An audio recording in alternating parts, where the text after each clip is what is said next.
Hi guys. Tonight we settle into a cabin buried in snowdrifts, the roof sagging under frozen weight, the wind keening across empty plains. You step inside and feel a blast of cold air, the kind that steals your breath before you can even close the rough-hewn door. Outside, the night presses in, and you realize without warmth, you probably won't survive this.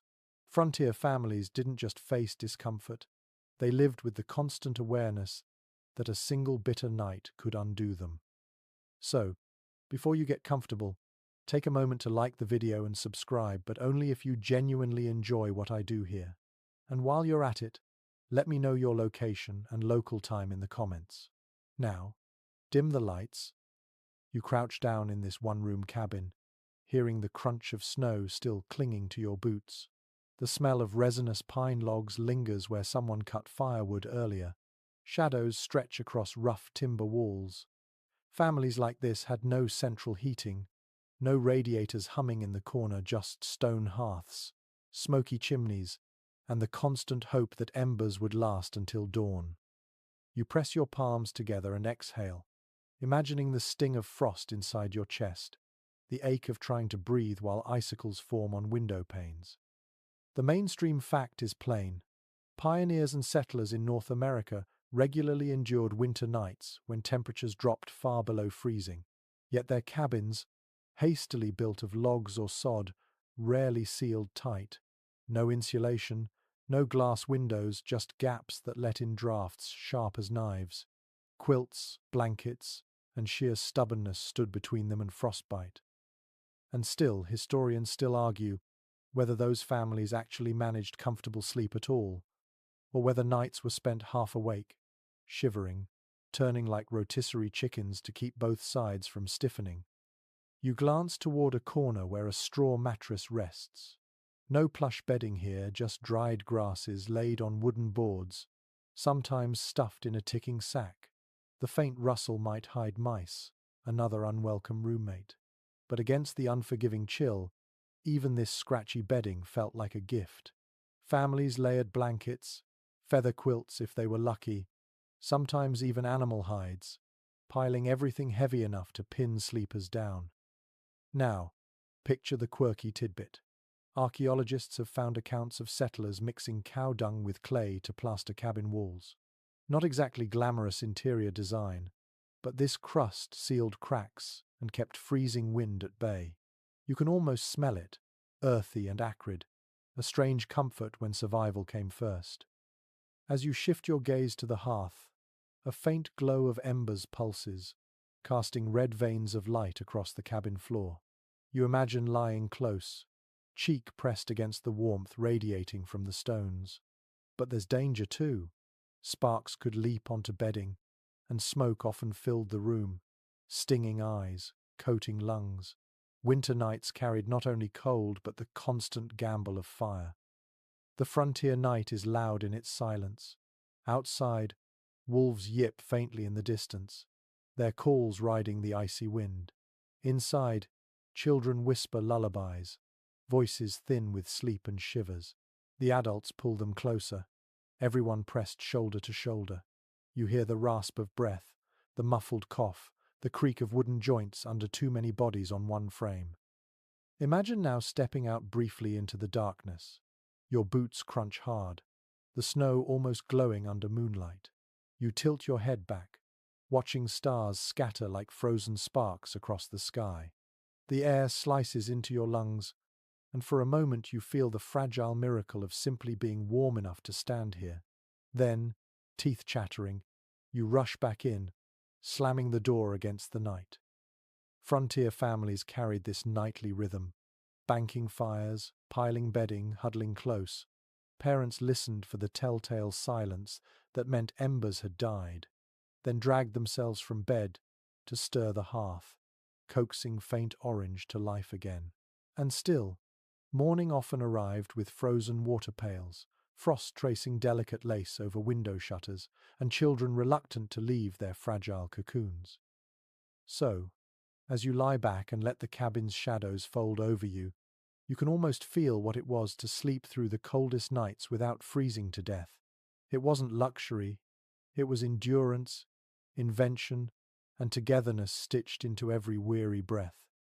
You settle deeper into the story, letting your thoughts drift toward the earliest challenge frontier families faced, the very walls around them. Building a winter shelter wasn't just carpentry, it was the difference between living to see spring or slipping silently into the snow. Imagine yourself standing in a clearing, surrounded by towering pines, your breath hanging in the air like a ghost.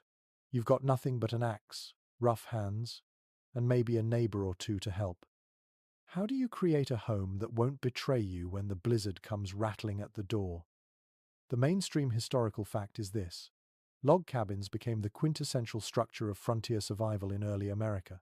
Settlers felled trees, trimmed branches, and dragged the heavy logs into place, stacking them in rough squares. The cracks between were stuffed with whatever material could be gathered: moss, clay, mud, even animal hair. This process, called chinking, was crude but crucial. Without it, icy drafts would whistle through the gaps, turning a cabin into a frozen wind tunnel. Now, here's a quirky tidbit. Some settlers swore by using rags soaked in bacon grease as a sealant pressed into the crevices between logs. It sounds bizarre, and maybe the neighborhood bears appreciated the smell, but the grease stiffened and hardened, creating a surprisingly durable plug against drafts. You can almost picture a child watching the grown-ups hammering fatty cloth strips into wooden walls, the scent of pork lingering faintly through the winter months. You can hear the sound of hammering echo in your imagination, the thud of axes splitting wood, the scrape of stone tools smoothing rough planks. When you run your hand along the wall, the bark is rough, uneven, but solid. Each log bears the marks of sweat and urgency. Historians still debate whether these cabins were truly efficient at keeping out the cold, or if they simply slowed the inevitable seep of freezing air. But one thing is certain: they provided psychological comfort. A family could sit inside and say, "We've built a roof between us and the storm." That hope alone was its own warmth. The roof often carried its own tale. Shingles cut by hand from cedar or oak were nailed down in overlapping layers.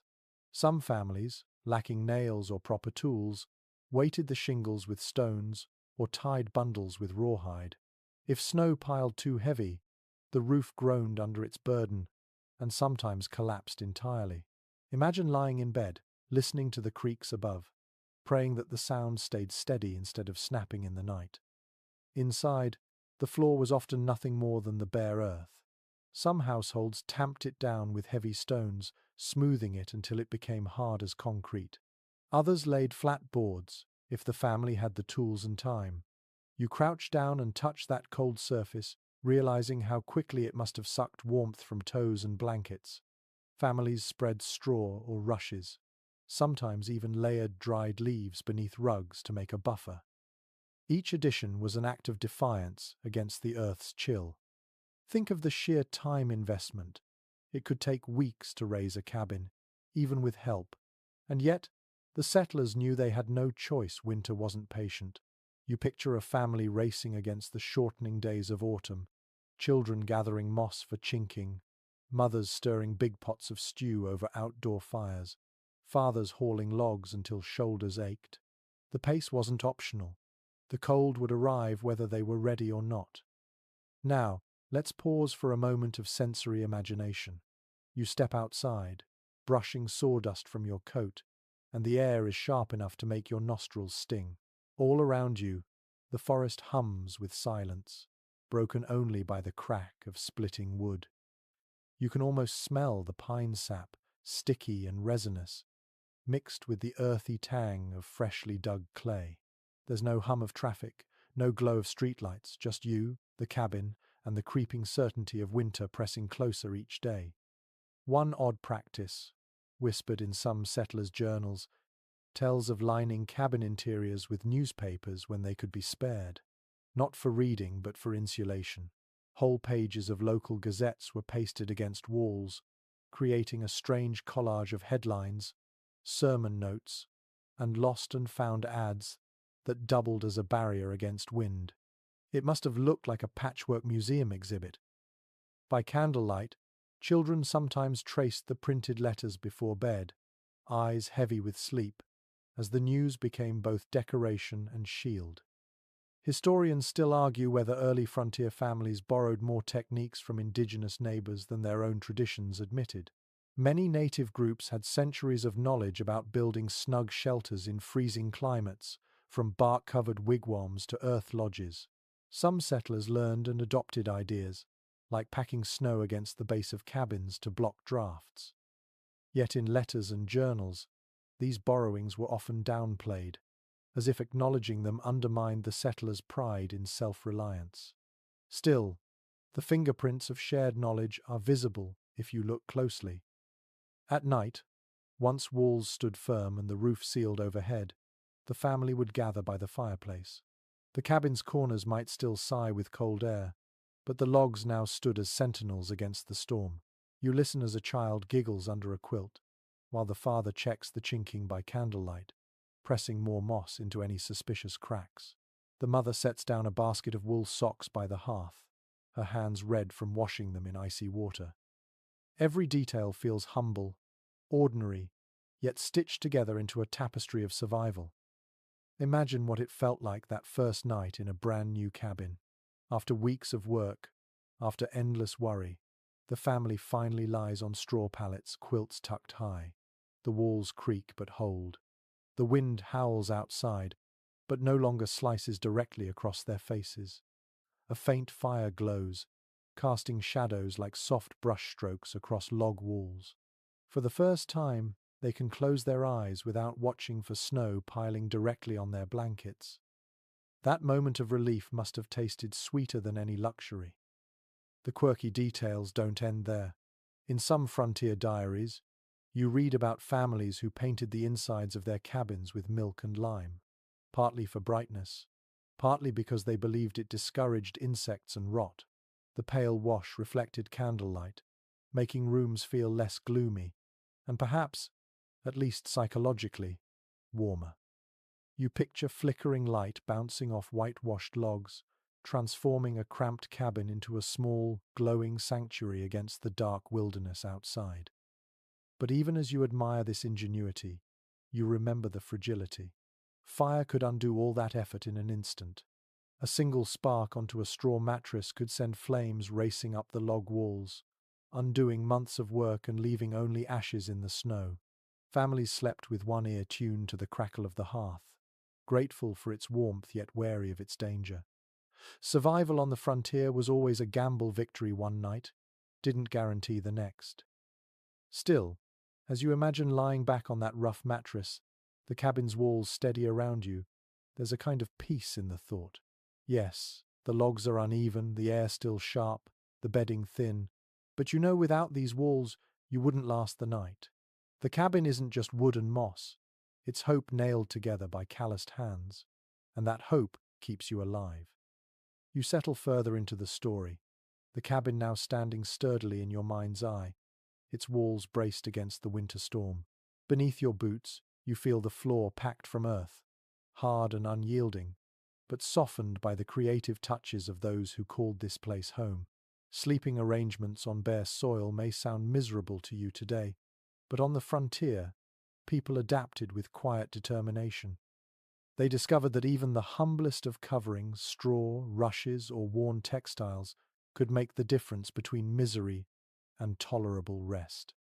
One well-documented reality of those households is that earthen floors dominated frontier interiors, especially in the first years after settlement.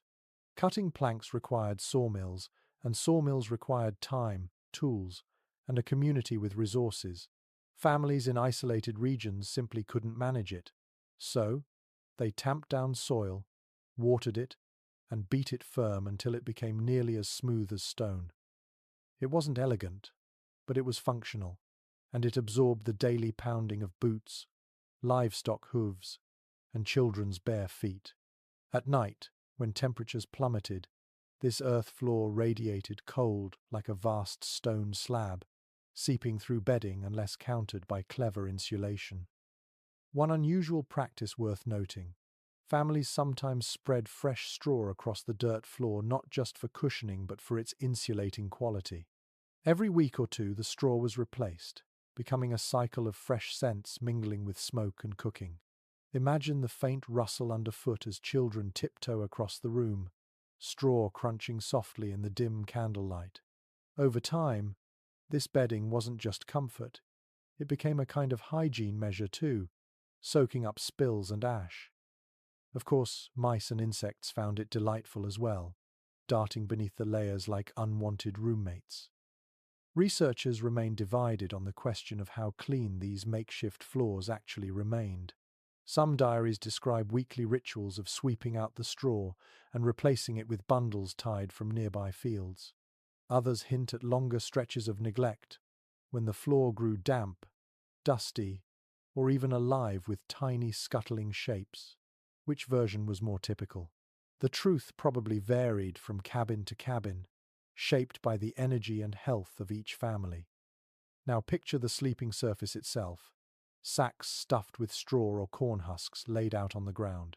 If you press your hand into such bedding, you'd feel the crunch, the uneven give, the bits poking through the cloth. Over time, the husks broke down into dust, and the sacks needed refilling.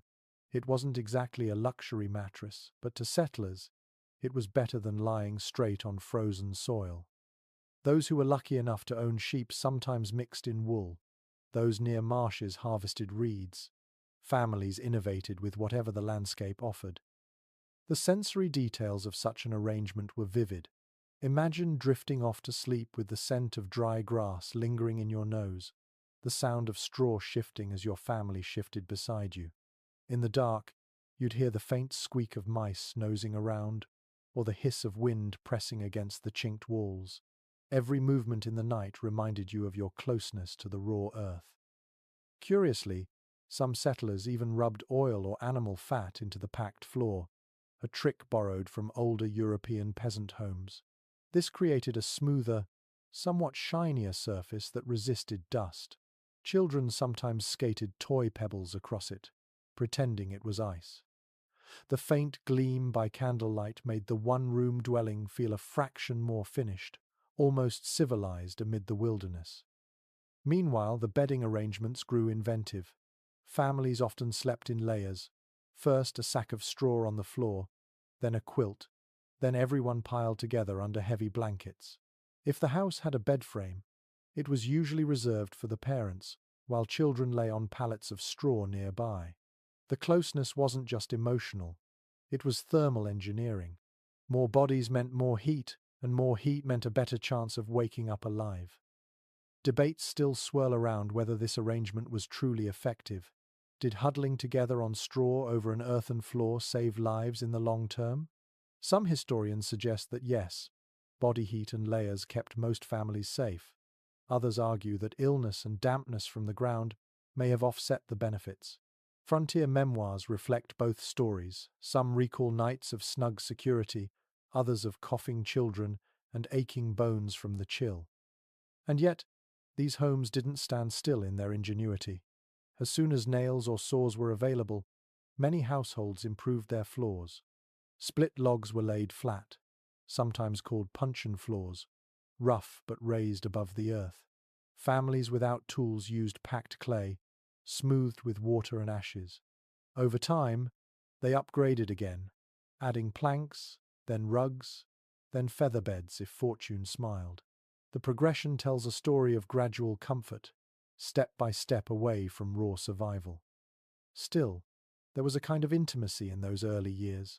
You, lying beside your family on straw pallets, feel the warmth of someone's shoulder, hear the slow breathing of children, and notice the crackle of straw under shifting bodies. You close your eyes, smelling earth, wood smoke, and faintly sour wool. Outside, snow covers the ground, but inside, the layered bedding and straw buffer you just enough. Sleep comes not because you are comfortable, but because exhaustion insists, and because you trust the fragile rituals that families refined through generations. It's worth pausing to imagine the morning after. When dawn crept in through shutter cracks, frost often outlined the bedding where breath condensed and froze. Straw scattered the floor as children clambered out, rubbing their eyes, leaving little trails across the dirt. Parents shook out the bedding, checked for damp patches, and sometimes dragged sacks outside to air in the weak Sunday. The daily rhythm of cleaning, refilling, and spreading straw became as much a survival tactic as cutting wood or baking bread. Over time, these rituals left a mark not just on the floors but on memory. Later generations recalled the sound of straw rustling at night as a kind of lullaby. One pioneer woman wrote that she missed the earthy smell when her family finally upgraded to wood planks. It reminded her of those raw, formative years when every night felt like a test of endurance. There is something strangely tender in that, the recognition that even hardship carries its own nostalgia once it's safely behind you. So, as you drift further into the story, picture yourself lying down again on that layered straw bed, the floor beneath you hard but softened by ingenuity, the cabin groaning gently around you. You're not comfortable, but you're alive, and that simple fact is the victory. Tomorrow, you'll replace the straw, smooth the floor, and prepare for another night. Tonight, though, you let the earthy smell and faint crackle carry you toward dreams. The cabin walls now stand firm in your imagination, the earthen floor layered with straw and husks. But in the heart of every frontier night, there was one element that ruled above all others: the fire. You picture it glowing faintly in the hearth, its light painting long orange streaks across rough-hewn logs, its warmth reaching across the room like an invisible blanket. Without fire, the night was not just unpleasant, it was unlivable. It is widely acknowledged among historians that the fireplace was the center of frontier life, not merely for cooking, but as the primary defense against death by cold. A fire was carefully banked each evening so that its embers would last until dawn, covered in ashes to smolder slowly. If it went out in the middle of the night, someone had to stumble from bed, coax a spark back to life, and hope the wood was dry enough to catch. Families who failed to keep the fire alive might wake to a room where their water pails had frozen solid, where frost coated the walls like lace, and where breath crystallized in mid-air. One curious detail tucked into old letters tells of children assigned to fire watch duty, their small bodies wrapped in quilts, sitting near the hearth to ensure the glow never faded too low. Imagine the drooping eyes of a child swaying in half-sleep, poking at embers with a stick while outside the wind screamed against the shutters. In households without older children, parents took turns, dozing in shifts so the hearth would not betray them. Experts disagree about the precise methods families used to maximize warmth from such modest fires. Some accounts describe stacking rocks in the hearth, allowing them to absorb heat, then moving them near bedsides. Others insist that carefully chosen wood, hickory or oak burned longer and hotter, reducing the risk of a midnight freeze. Either way, the fire became not just a source of heat but a carefully managed tool, requiring daily knowledge and care. Now, take a sensory step closer. You hear the steady crackle, feel the pulse of heat on your cheeks while your back still aches from the chill of the cabin. The smell of smoke clings to your hair and clothes, a perfume you never quite escape. Sparks jump occasionally, a small warning that bedding drawn too close could mean disaster.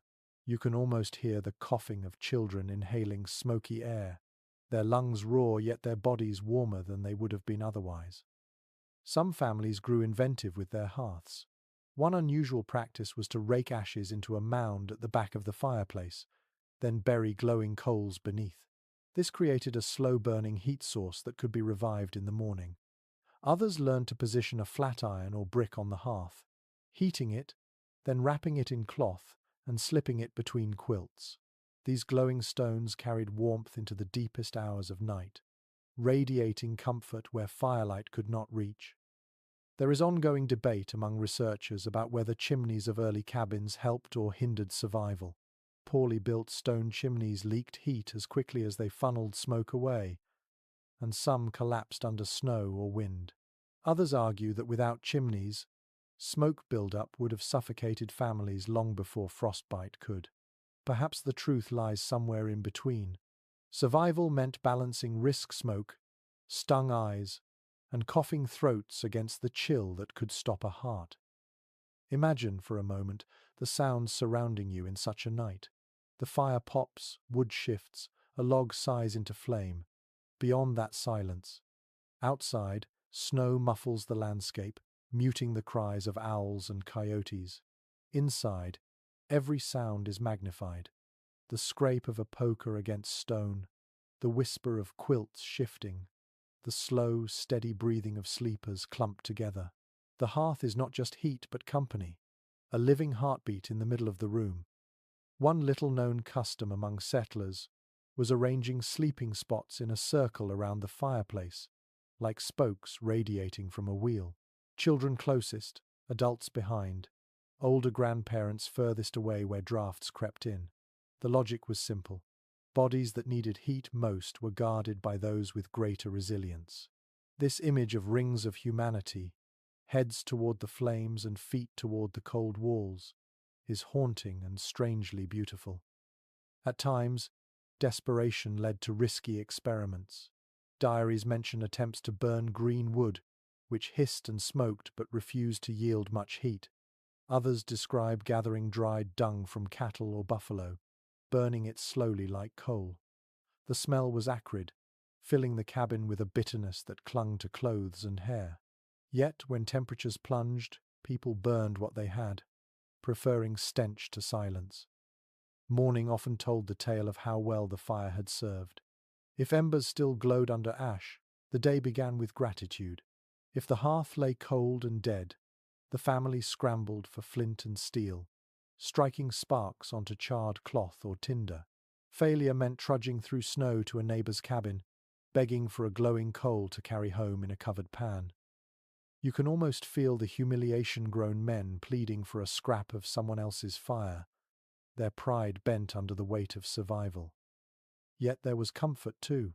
The fire became a kind of companion, its rhythms woven into family memory. Children grew up associating its flicker with safety, the glow marking the boundary between life and peril. One settler's memoir described falling asleep to the sound of wood snapping in the hearth as the lullaby of the wilderness. Another remembered the glow on his parents' faces, their expressions soft as the firelight painted them with amber hues. Even so, fires carried their own terror. Whole cabins were lost to flames that leapt too far in the night. Families sometimes woke to smoke and sparks, dragging children out into snowdrifts with nothing but the clothes on their backs. Such stories circulated as warnings, reinforcing the delicate balance frontier people lived with. Heat was life, but too much heat, uncontrolled, was destruction. Tonight, as you close your eyes within this imagined cabin, you feel the fire's pulse. The glow washes your cheeks, your toes stretch toward the warmth, and the shadows flicker across the low ceiling. You know the embers may fade, and you may wake shivering before dawn, but for now, the fire holds. It cradles you like a fragile guardian, burning down slowly, steadily, just enough to carry you through the long winter night. You've imagined the glow of the hearth, its sparks flickering into the shadows, but warmth in a frontier home rarely came from fire alone. More often, survival depended on the closeness of human bodies, the pooling of breath, the shared cocoon of quilts, the steady heat radiating from skin. It wasn't only affection that drew families together at night, it was necessity. Surviving letters and journals make it clear that many households shared a single bed, or at least a single sleeping space. Parents, children, and sometimes visiting relatives or boarders crowded under one heavy pile of blankets. It was practical. The more bodies in contact, the less each individual had to fight against the cold. You imagine lying in a crowded bed, your shoulder pressed against a sibling's, the edge of a quilt tugged this way and that by restless feet. Comfort wasn't a priority, survival was. An offbeat detail that emerges in frontier accounts is that families often slept head to toe, arranging themselves alternately so that one person's feet pressed against the next person's head. It sounds awkward, but this odd choreography minimized space and maximized warmth, turning a bed into a puzzle of limbs and quilts. Children especially remembered this pattern with a mix of humor and resentment, who wouldn't complain about waking to a brother's icy toes against their cheek. Modern scholarship continues to wrestle with how culturally acceptable such closeness really felt. Some argue that in communities used to large, extended families and shared labor, there was little embarrassment about huddling together at night. Others suggest that as soon as households had the resources, they rushed to separate sleeping quarters, craving privacy as much as comfort. The truth, perhaps, is that necessity outweighed preference, and cultural norms bent under the pressure of freezing winters. Let your senses fill the scene. The air inside the bed canopy is warmer, filled with the mingled smell of wool, straw, and breath. Quilts weigh heavily on your chest, pressing you into the mattress. You hear the sound of slow breathing, the cough of someone fighting a cold, the occasional creak of the bed frame.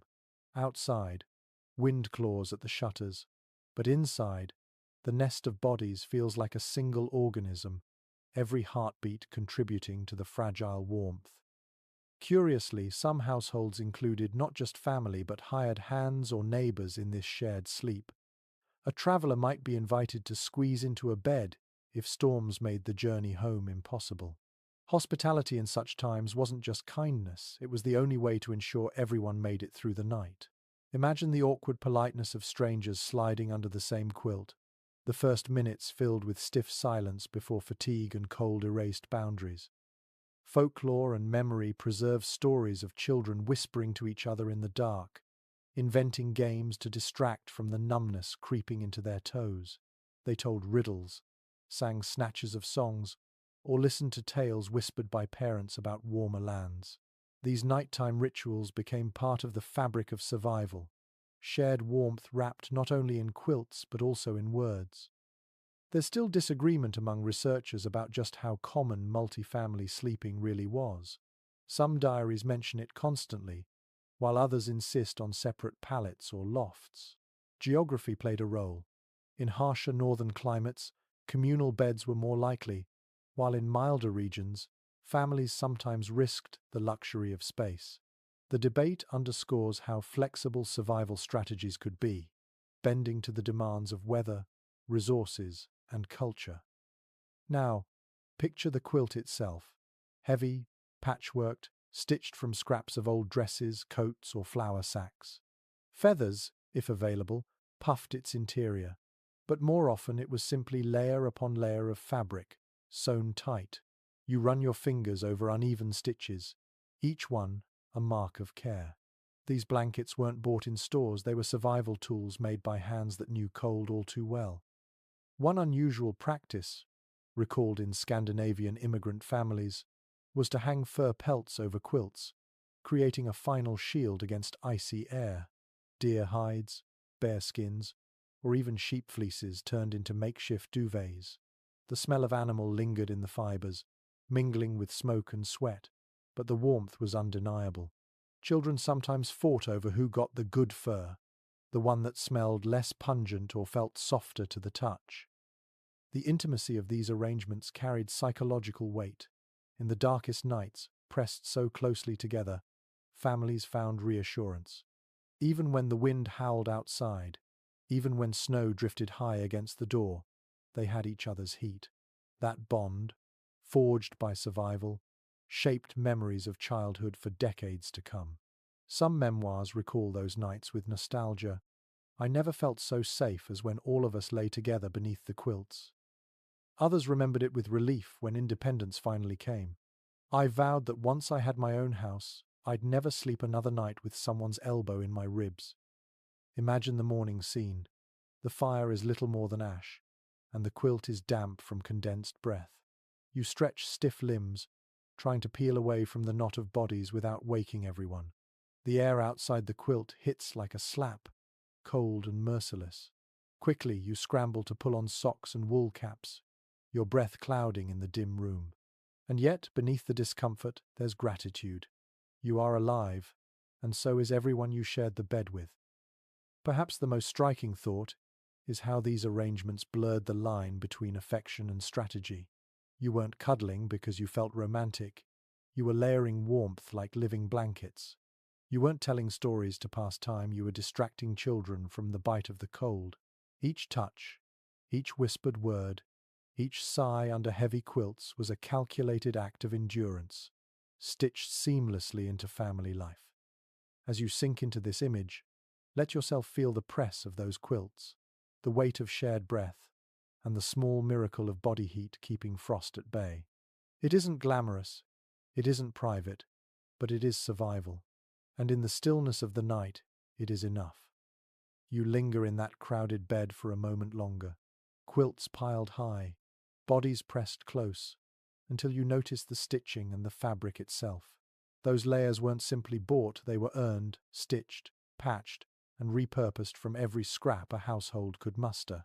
On the frontier, bedding became both art and armor, holding together families against the long assault of winter. Surviving records from household inventories confirm just how prized featherbeds, wool blankets, and quilts were. A feather mattress, filled with goose or duck down, could keep sleepers warm even when ice spread across the inside of windows. Quilts, sewn from worn-out clothing, told the history of the family through fabric. A piece of a child's first dress might sit beside a square from a father's discarded work shirt. When stitched together, the quilt became a living chronicle as well as a shield. One little-known custom among some rural households was the trundle quilt, deliberately made oversized so it could spill across the floor, sealing the gap where icy drafts crept under the bed. Picture it now. The heavy edge of a quilt dragging across dirt or straw flooring, acting almost like weather stripping. It may have looked ragged, but it trapped warmth where it was most desperately needed. Researchers still debate how much access poorer families had to feathers or wool. Diaries from wealthier households describe feather ticks thick, luxurious mattresses filled with down that insulated bodies against the cold ground. Yet many others relied only on husks, straw, or patchwork covers without insulation. Some scholars argue that the feather bed became a symbol of status on the frontier, a mark that a family had secured enough flocks or trade to afford such comfort.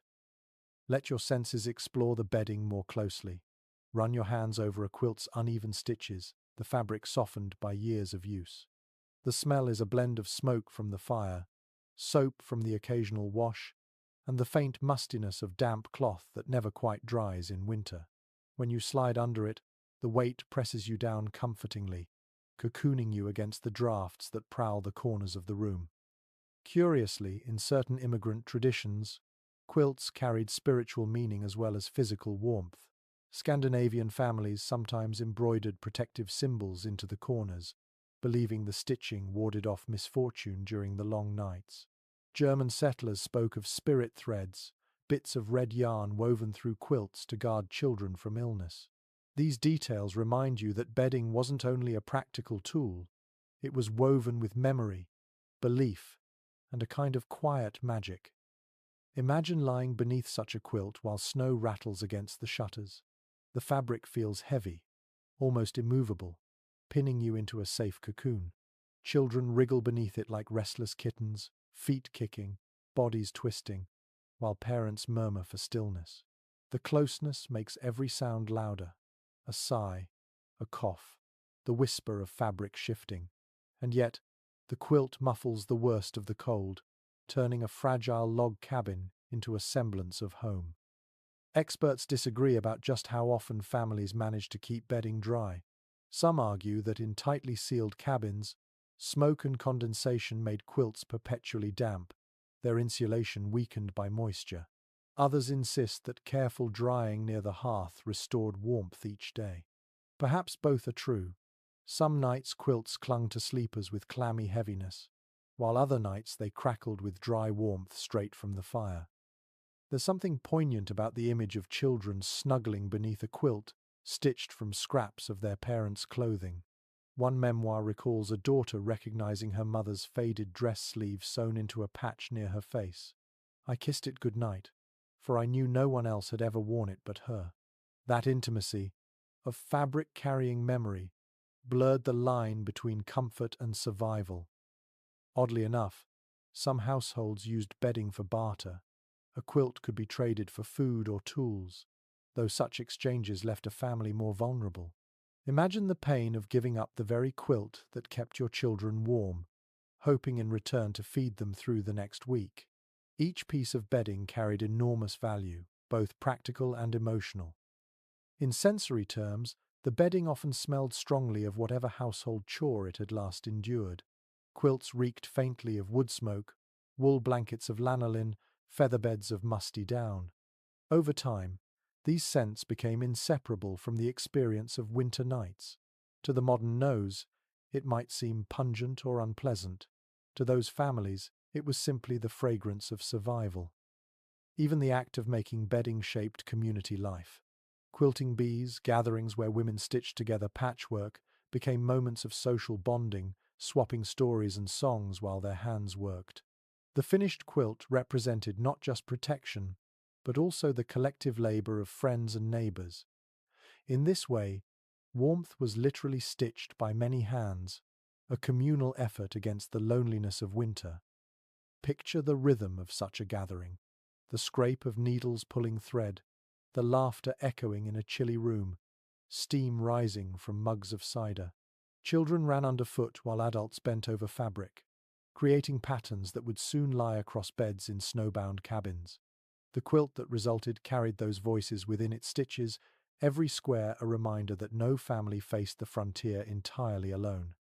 Of course, not every bed cover was handmade artistry. Many were simple, coarse, and purely functional. Old grain sacks stitched together, layered blankets patched so many times they became more patch than fabric. Yet even those humble coverings meant the difference between frostbitten nights and mornings with enough strength to milk the cow or cut firewood. Now, as you return to that imagined bed, you feel the quilt draped heavily across you. It carries stories, scents, even symbols stitched into its corners. You sense how much labor and memory went into its creation, how many hands touched it, how many nights it has endured. It is not luxurious, but in the frozen darkness, it is life itself. And as you drift deeper, the quilt's weight presses away the cold, letting your mind slide softly toward dreams. The quilt presses down on you, holding in the warmth, but your attention drifts toward the edges of the cabin, the places where cold always found a way in. Even the thickest quilts or warmest bodies could be defeated by a stubborn draft, slipping through cracks in walls or windows. To frontier families, fighting drafts was like waging a nightly battle against an invisible intruder. Contemporary accounts consistently note how windows and doors became the weak points in winter shelters. Glass panes were rare luxuries on the frontier. Most households settled for oiled paper stretched across wooden frames, or at best, shutters nailed from rough planks. These coverings dimly admitted daylight, but did little to hold back the midnight air. You picture a sheet of paper stiffened with grease, glowing faintly when the moonlight strikes it, but flapping in the wind when storms roll through. One unusual trick that settlers used involved stuffing rags, moss, or even old corn cobs into gaps around shutters. The logic was simple. Anything that blocked air was better than nothing. Children often helped in this nightly ritual, jamming bits of cloth into holes while their parents inspected the seams. It wasn't pretty, but each scrap meant fewer icy fingers creeping into the room. There's still disagreement among historians about how effective these makeshift barriers really were. Some evidence suggests that shutting a cabin tight invited condensation and frost to build inside, dampening bedding and making sleepers even colder. Others argue that without such efforts, the sheer force of wind would have swept through cabins, leaving families no chance at rest. Survival, as usual, lay in compromise. Tighten the cabin too much, and you risk dampness. Leave it loose, and you risk frostbite. Let yourself feel this sensory detail. A cold draft brushing across your cheek as you lie under quilts, so faint you might think it's a dream. You shift closer to the wall for protection, only to discover that the log beside you is cold as stone, sending its own chill into your skin. Every creak of the shutters reminds you how fragile the barrier is between inside and out. A little-known custom, especially among Appalachian families, was to hang heavy rugs or blankets over doors at night. turning them into makeshift curtains. By day, these coverings could be lifted aside, but at night they dropped like theatre curtains, trapping precious warmth inside. The smell of damp wool clung to them, heavy and comforting, and children sometimes played hide and seek behind them in the dim candlelight. You can almost hear the sounds of the room settling into its defences. A father wedges a wooden bar across the door, muttering as he checks the latch. A mother hangs another quilt across the window frame. Children scamper to stuff rags into cracks, laughing when the cold air nips at their fingers. Slowly, the cabin transforms into a fortress, not against wolves or raiders, but against the relentless breath of winter itself. Scholars continue to discuss whether settlers borrowed these window-sealing practices from European peasant traditions or developed them independently under American conditions. In Germany and Scandinavia, peasants had long used shutters and cloth coverings against drafts, while English cottages often relied on layered curtains.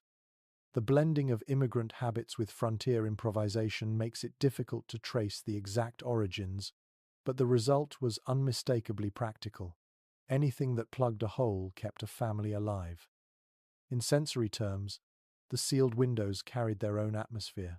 Oiled paper, when lit from within, cast a soft amber glow, blurring faces into silhouettes. Wool rugs over doors muffled outside noise, wrapping the cabin in a strange, insulated silence. The air became thick with breath and smoke, less fresh but safer. Imagine lying in such a room, the world reduced to flickering shadows, your ears filled only with the sound of fire crackling and the steady breathing of loved ones. Occasionally, ingenuity went further. Families placed barrels of water against drafty walls, believing the thermal mass would absorb cold air before it reached the bed. Others stacked firewood along walls to block cracks, turning supplies into insulation. These odd strategies transformed ordinary objects into tools of survival. And yet, the cold always found its way back in. Diaries describe waking to snow that had drifted through keyholes or sifted between logs, dusting blankets like powdered sugar. Imagine brushing frost from your hair, shaking snow from your quilt, and realizing it had fallen inside your own home. The cabin might be sealed as best it could, but winter never stopped testing its defenses. Children grew up remembering the rituals of sealing windows as part of bedtime itself. One memoir recalled the draft hunt, when siblings competed to find the coldest crack and plug it fastest. Another described the joy of standing close to a shutter after it was patched, proud that the icy sting had vanished. These games masked the seriousness of the task, teaching the next generation to turn hardship into habit. The debates among modern historians continue. Were frontier homes truly livable through the coldest months, or did families endure nights of near-constant shivering, despite all precautions? Some argue that only the healthiest survived, while others highlight the adaptability of human bodies to extreme conditions. What seems certain is that sealing windows and doors wasn't optional. It was the nightly ceremony that stood between survival and collapse. As you settle back in this imagined cabin, you feel the difference once the shutters are barred, the cracks stuffed, the quilt hung over the door. The room grows quieter, stiller, less hostile. The wind outside still howls, but it no longer bites your skin. You draw the quilt closer, sink deeper into the straw mattress, and drift towards sleep, knowing that the fortress may not be perfect, but for tonight, it is enough. The shutters are sealed now, rugs and quilts hanging thick across the cracks. But there's another form of warmth stirring in the cabin, a warmth that breathes, shifts, and occasionally snores. Families didn't always rely only on each other's bodies. They sometimes welcomed their animals into the nighttime circle. Dogs, cats, and on the harshest nights, even livestock stepped across the threshold, their presence reshaping the way frontier people endured winter. It is well recorded in farm journals and pioneer memoirs that household dogs were not simply guardians of the yard, but also living blankets. They curled at the feet of children, their fur radiating heat through thin quilts. Cats crept onto straw pallets, seeking warmth as much as they gave it, purring like small furnaces in the dark. The companionship was practical. Fewer rodents, fewer drafts felt across toes, and a sense of protection as sharp ears caught sounds the family might miss. An offbeat recollection preserved in a New England diary tells of a family who deliberately coaxed their cow into the cabin on the coldest nights. The animal standing near the door while children slept within arm's reach.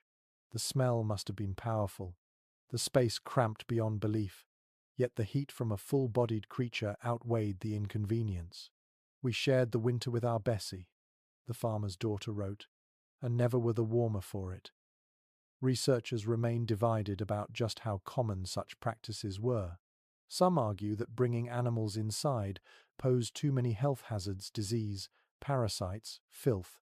Others contend that in the direst circumstances, practicality trumped hygiene, and families did what they had to do. The absence of widespread documentation may say less about rarity than about embarrassment. After all, who wanted to admit they had slept nose to tail with their pig just to avoid frostbite? Now close your eyes and imagine the sensory detail. You're lying beneath a heavy quilt, and at your feet a dog shifts, sighing into the straw. Its fur smells of smoke and earth, its body heat seeping through the covers into your toes. Somewhere nearby, a cat needs a blanket, its purr vibrating against the silence. And in the far corner, a goat rustles in its pen, breathing softly, the faint odor of hay mixing with wood smoke. The sounds and scents aren't refined, but they make the room feel alive, a chorus of beings resisting the winter together. One curious practice noted in Scandinavian immigrant families was the building of animal corners inside the cabin, small enclosed stalls where sheep or goats could spend the night. The warmth from these animals raised the temperature enough to ease the family's sleep. Children often delighted in reaching through the slats to stroke the wool before drifting off. That sense of sharing space blurred the line between human home and barn, but on the frontier, such lines were already blurred. Experts disagree about whether these arrangements truly saved lives or simply made nights more tolerable. Some point to accounts of cabins kept significantly warmer by shared animal heat. Others caution that smoke-filled rooms combined with animal odors may have worsened respiratory illness, offsetting the benefit. Perhaps both were true. Depending on circumstance, warmth gained in one breath, lungs irritated in the next. But consider the psychological warmth as well. A dog nestled against your legs reminded you that you weren't alone in the dark. A cow in the corner represented food and milk, even in the heart of winter. To hear a steady breath that wasn't human must have felt like another guardian spirit watching the night. In a landscape where cold seemed determined to kill, every living heartbeat was a reassurance. Quaint anecdotes capture the intimacy of these moments. One pioneer boy recalled that when he woke shivering in the night, he pressed himself between the family dog and his little sister, and never slept sounder. Another wrote of kittens curled beneath quilts, mistaken for hot stones until they squirmed. These memories, preserved in adulthood, became part of the affectionate folklore of survival. The debates among scholars continue. Were frontier families exceptionally tolerant of such arrangements, or did necessity leave them no choice? Some argue that early settlers carried with them European habits of close proximity between humans and animals, especially in poorer rural communities where barns and homes were sometimes under one roof. Others suggest that American frontiersmen resisted this unless desperate. In truth, every household probably drew its own line, adjusting it whenever the temperature plunged. Think of the dawn that followed such a night. The dog stretches, shaking straw across the floor. The cat leaps lightly toward the door, waiting for it to open. Perhaps the cow lowed impatiently, steaming breath filling the room as the family hurried to move it back to the barn. The air is heavy with smells, but also with relief. The household made it through another night. Even today, echoes of this practice linger in the phrase, three-dog night, borrowed from cultures where the coldest evenings were judged by how many dogs one needed to keep warm. On the frontier, that wasn't just an expression, it was literal. Your survival might depend on how many creatures you could gather into one fragile circle of warmth. So tonight, as you slip deeper into this story, imagine the press of fur against your legs, the purr in your ears, the soft shuffle of hooves in the corner. You are no longer just a family of humans bracing against the storm, you are a small community of beings, each sharing what warmth they have, and together you endure. The warmth of animals lingers in your imagination, their steady breath joining the chorus of sleepers. But frontier families had another clever tool in their nightly defense: fabric barriers that transformed a bed into a private fortress. Curtains, canopies, and hangings weren't just decorations. They were ingenious shields, capturing what little heat the body produced and sealing it close through the long, bitter hours. Travelers' accounts from the 18th and 19th centuries often describe entering a frontier cabin and noticing beds tucked against walls, half hidden by sheets of cloth or old blankets hung from ceiling beams. It wasn't fashion, it was physics. A hanging canopy could trap a bubble of warm air around the sleepers, reducing the constant assault of drafts. You can picture it now, a square of faded fabric drooping from wooden rods, fluttering slightly with each breath, cocooning the family against the icy gloom. An odd but memorable detail survives from New England farmsteads, where some families stretched patchwork quilts on hoops above the bed, lowering them at night like tents.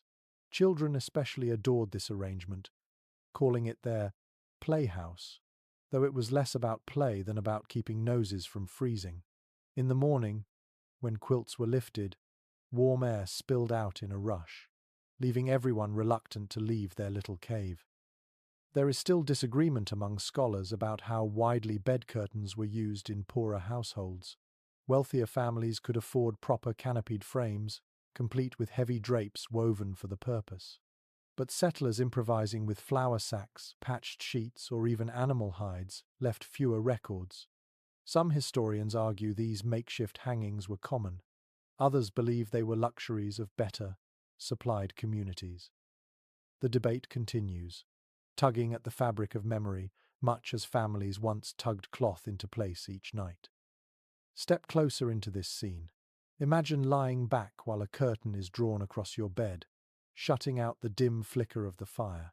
Instantly, the space feels warmer, quieter, more intimate. Your breath fills the small enclosure, thickening the air, frosting lightly against the fabric walls. You hear the muffled world outside, the creak of rafters, the shuffle of feet, but inside, you are wrapped in your own capsule of safety. One curious practice, recorded in immigrant communities from Scotland, was to hang bed curtains embroidered with protective symbols, stars, knots, or crosses meant to ward off evil spirits that prowled the night. Whether these charms offered spiritual or psychological warmth hardly mattered. Children drifted to sleep, tracing the shapes stitched into the cloth, feeling both physically and spiritually defended. Experts remain divided on whether these enclosures posed risks as well as benefits. Some argue that thick curtains, combined with smoky cabins, reduced ventilation to dangerous levels. Others point out that most households lived with so many cracks and gaps that suffocation was hardly a concern. The truth, as always, likely depended on circumstance. What saved one family from frostbite may have left another coughing through the night. Now focus on the sensory layers of such a setup. The fabric smells faintly of soap, or perhaps damp wool. It brushes your cheek as you shift, whispering softly with every movement. Light filters through unevenly, creating patches of shadow like ghostly patterns across your quilt. You can feel the difference in temperature, warmer within, sharper and biting just beyond the curtain's edge. That small partition is the border between discomfort and survival. Memories preserved in diaries reveal the emotional comfort these hangings gave. One woman recalled feeling as if we slept in a separate world, the curtain transforming the crowded one-room cabin into a private chamber. For children, the illusion of a secret hideout added a sense of wonder to otherwise harsh conditions. The curtain became not just insulation but imagination, a place where stories whispered in the dark seemed larger than life. Strangely enough, some families even use their canopy frames to dry clothes, hanging damp socks or mittens above the bed, so the trapped warmth might hasten the drying. Waking beneath a curtain lined with steaming garments may not sound pleasant, but when snow soaked every outing, it was practical. You can almost smell the wet wool, pungent and sour, mingling with smoke and breath. The academic debate also touches on the origins of such hangings. Were they purely European imports, echoes of medieval four-poster beds, or natural inventions of people facing drafts with scraps of fabric? Some scholars argue that cultural memory carried the idea across the Atlantic, while others suggest necessity reinvented the practice wherever winters demanded. In either case, the fabric shielded countless sleepers from the cruelest touch of night air. Morning brought its own rituals. Curtains were drawn aside, their folds stiff with frost at the edges. Children emerged yawning, hair static with the trapped air, while parents folded fabric carefully to protect it from sparks or damp. The bubble dissolved, and the family returned to the shared reality of the cold cabin. But for those hours of darkness, the curtain had created a fragile paradise, thin cloth between them and the wilderness. Even now, echoes linger in modern comfort. The heavy duvets and enclosed sleeping bags we take, camping echo the same principle. Trap the heat, hold it close, survive the night. The ingenuity of those frontier bed curtains whispers through time, reminding us that even the simplest fabric, hung with care, could mean the difference between life and death. So, as you sink deeper into the imagined room, feel the curtain brushing softly against your skin, hear the muffled quiet within its folds, and let the sense of enclosure reassure you. Outside, the wind rattles against the shutters. Inside, your little tent of fabric holds warmth like a secret, keeping you safe until dawn. The canopy sways faintly in your mind's eye, fabric whispering with every breath. But beneath those quilts, inside that fragile fortress of cloth, another weapon against the cold was always present: the clothes you wore to bed. Today, many imagine sleepwear as a luxury soft pajamas. Thin cotton, but on the frontier, sleep clothing was armor, layered deliberately, each piece chosen to keep death at bay. It is widely acknowledged from household records and letters that frontier families rarely stripped down at night in the way modern sleepers do. Instead, they climbed under quilts fully dressed, often in the very garments worn all day. Wool shirts, thick stockings, long undergarments, and knitted caps were part of the nightly ritual. Nightgowns existed, but only if a family had fabric to spare. For most, practicality came first. What you wore during the day, you likely wore to bed, adding layers as needed. A curious but revealing tidbit comes from journals describing nightcaps, those woolen or linen hats that kept heads from losing heat. Children wore them with flaps tied beneath the chin, giving them an almost comical look in the dark. Without them, ears and noses quickly froze. Even adults kept caps snug, pulling them low until only eyes peered out above the quilt. In paintings of the period, such caps often look quaint, but in reality, they were life-saving tools. Scholars continue to disagree about just how many layers families piled on at night. Some argue that too much clothing risked dampness from sweat, which could chill the body once it cooled. Others insist that layering every scrap of wool or linen available was essential. Letters and oral histories hint at both experiences. Some families swore by heavy layering, while others learned to balance warmth with ventilation, discovering the line between comfort and clammy misery. Now, let yourself feel it. You climb beneath quilts already weighted with history, but tonight you're wrapped in layers. Wool stockings scratch against your calves, a coarse linen shirt clings to your chest, and a cap hugs your head so tightly you hear the faint rustle of fabric with each movement. Your breath warms the inside of the cap, dampening it, but the alternative, naked skin against icy air, would be unthinkable. In immigrant households, certain traditions colored the choices of sleepwear. Scandinavian settlers often swaddled children in layers of sheepskin or fur, fastening them with strips of cloth like little winter cocoons. German families prized wool undergarments, knitted thick and long enough to cover the wrists and ankles. English settlers clung to their long shirts, garments that doubled as both daywear and nightwear, simple but functional. Each cultural habit bent toward the same purpose. Don't let the body's warmth slip away. One offbeat memory comes from a frontier child who recalled sleeping in mittens, knitted too large, which slid off in the night and were found stiff with frost by morning. The idea of mittens in bed may sound humorous now, but imagine waking to fingers so numb they barely moved. Mittens became not just comfort, but protection. Historians also puzzle over how families managed hygiene under such layers. Infrequent washing was the rule, not the exception. Wool retained odors, and linen nightshirts rarely saw soap during the long winter months. To us, the thought of sleeping for weeks in the same garments might sound unbearable. Yet to them, it was simple reality. Water froze, soap was precious, and survival mattered more than scent. Diaries sometimes joke about the companionable smell of the household at night, a humor sharpened by necessity. Imagine the sensory picture more fully. You stretch your feet within coarse stockings, the wool stiff where it has frozen slightly from earlier dampness. Your fingers fumble with the edge of a cap, tugging it down against your ears.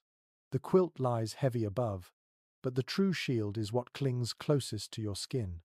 Every layer is another wall, not of logs or shutters, but of cloth standing against the wind outside. In some families, children wore so many layers that bedtime became an ordeal. One memoir remembers being packed like a sausage in wool and linen until movement was almost impossible. Parents laughed at their bundled children, but they also knew that each extra layer meant another chance to wake with rosy cheeks instead of blue lips. Researchers remain divided on the symbolic meaning of sleepwear, too. Was it simply utilitarian, or did it carry a sense of modesty and dignity in shared sleeping arrangements? Some argue that nightclothes preserved privacy in households where everyone slept side by side.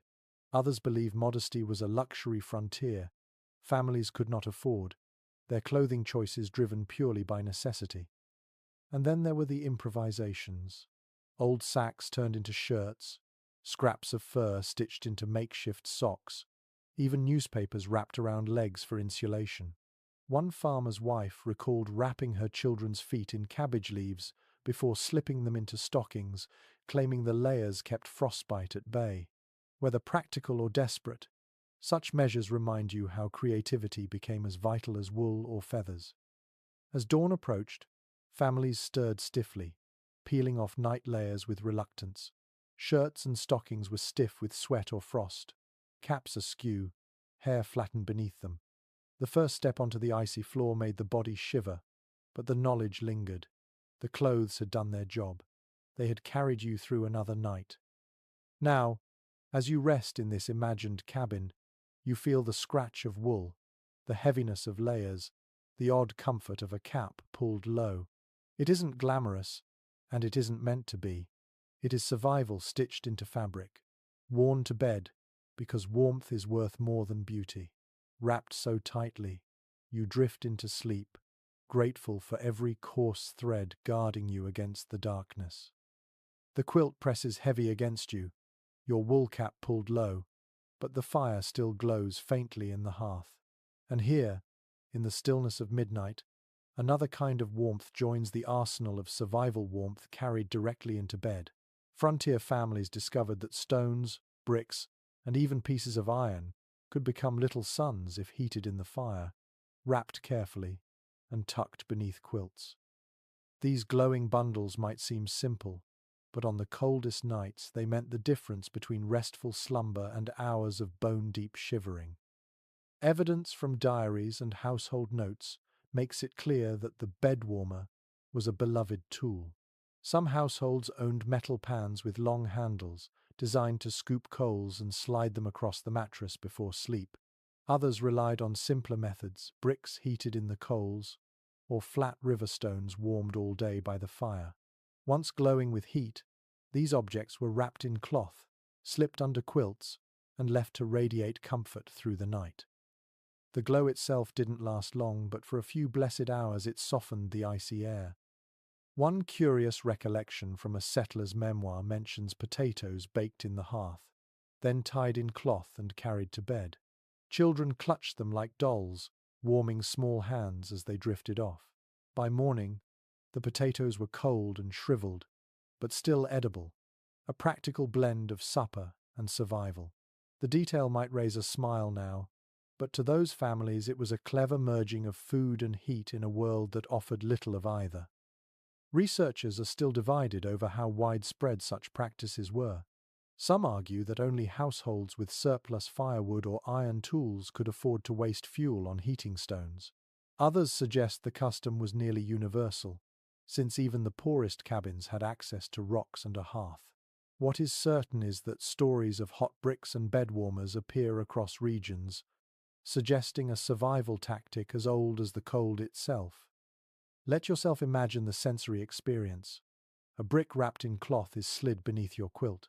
At first, the heat is almost too much, making your feet recoil. But slowly it fades into a gentle warmth that spreads through the bedding. You sigh into the darkness, feeling the stone's energy seep into your bones, warding off the ache of cold toes. The smell of scorched cloth mingles faintly with wood smoke, sharp but oddly comforting. In a world of harsh deprivation, this small luxury feels almost extravagant. One unusual practice among Dutch immigrants involved filling earthenware jugs with hot water, corking them tightly, and slipping them under quilts. The jugs radiated warmth for hours and could be reheated easily each evening. Some families even carried them into sleighs or wagons, turning winter travel into a slightly less punishing ordeal. Imagine the clink of pottery against wooden bed frames, the steam rising as corks hissed loose in the morning. Debates among historians focus on the safety of these practices. Some argue that hot coals in pans posed enormous fire risks, especially in straw-filled cabins. Indeed, stories survive of bedding igniting, flames racing across quilts before being beaten out in panic. Others insist that the risks were manageable, pointing out that careful wrapping and experience kept accidents rare. Perhaps the reality lies in the middle families balanced the gamble of fire against the certainty of frost. Now picture the rituals of evening. A child crouches by the hearth, poking a stone deeper into glowing coals. A mother checks the cloth wrapping, frowning at a singed edge. The father lifts the warm stone carefully, tongs in hand, before sliding it into the bed. The family exhales in unison when the heat spreads through the quilts. These moments carried more drama than modern households can easily imagine. The fire had to be coaxed just right, the heat captured at just the right time, the bedding adjusted to trap it all. In sensory memory, these bed warmers left powerful impressions. One pioneer recalled the smell of wool smouldering where a stone pressed too close, the fabric singed but the warmth irresistible. Another wrote that she could always tell when the stone cooled because her dreams shifted from soft to restless, and she awoke pulling quilts tighter. The stones became part of the rhythm of sleep itself. And yet, improvisation never ended. When stones weren't available, families turned to whatever they had. Iron tools, kettles filled with hot water, even small sacks of heated sand. Some native techniques, adopted by settlers, used heated earth buried in pits beneath bedding, though these were less common in cabins. The creativity reveals how determined families were to harness every flicker of warmth from their environment.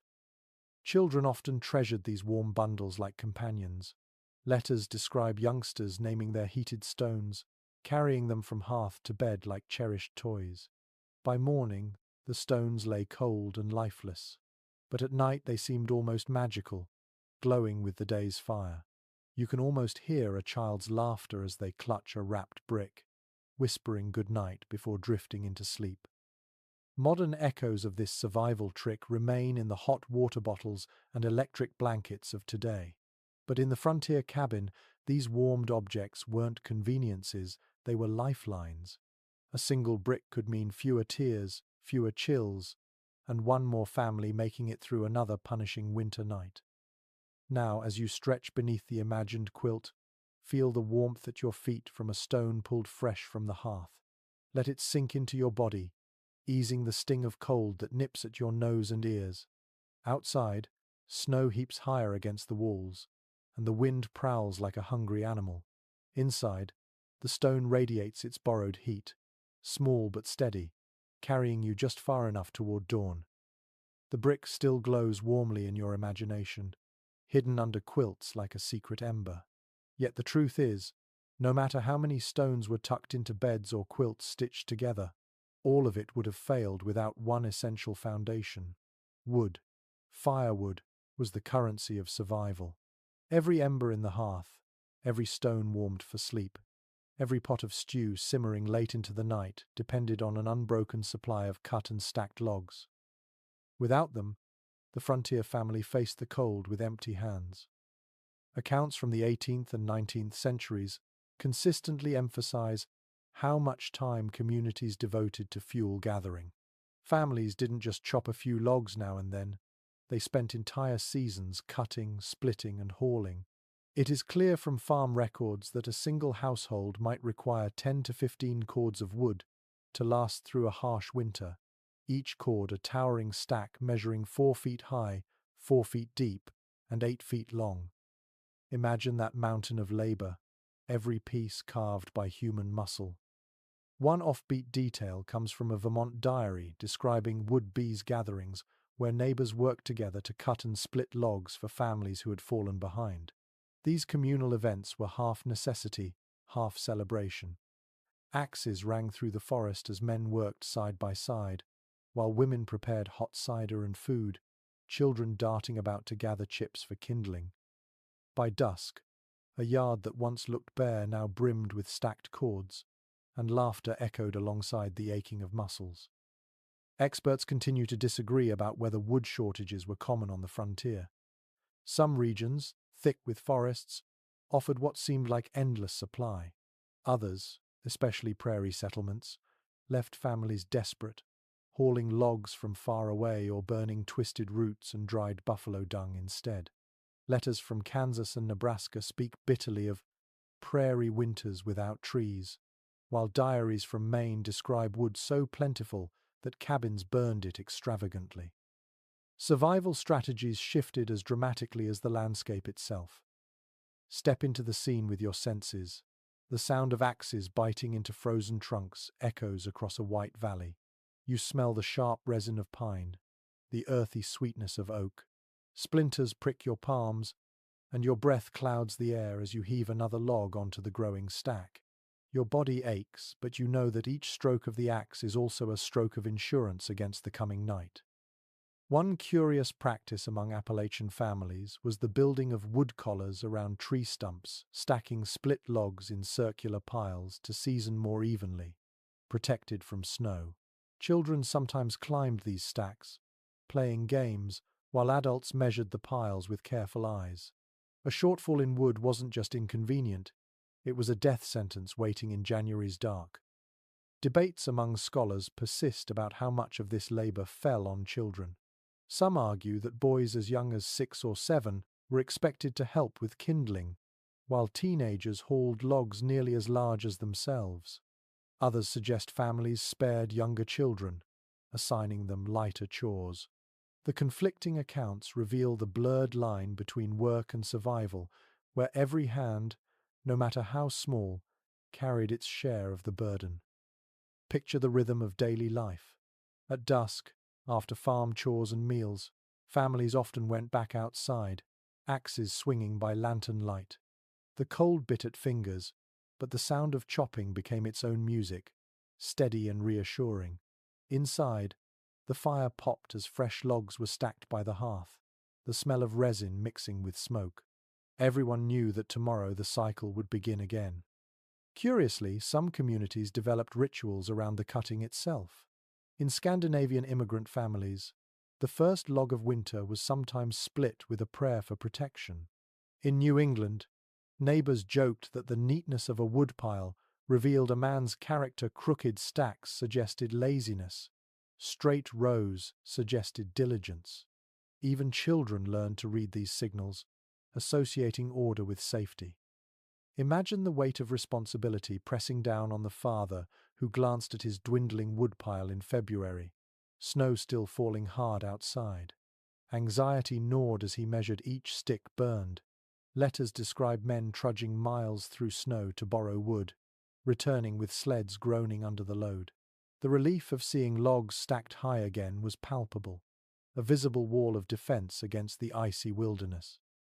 Sensory memory lingers strongest in the evening, when fires burned bright from the day's cutting.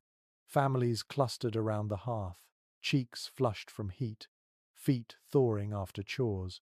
Children poked at embers, women sewed by flickering light, men sharpened axes for tomorrow. Outside, the wind keened, but inside the crackle of burning wood became a lullaby, a rhythm of survival. The debates about efficiency still ripple among researchers. Was it better to burn green wood, which smoked but lasted longer, or dried logs, which flared hot but quickly? Some argued for hickory's strength, others for pine's easy catch. Each household built its own philosophy, refined by trial, error, and sometimes tragedy. Smoke-blackened ceilings and coughs told part of the story. Warm beds and glowing embers told the rest.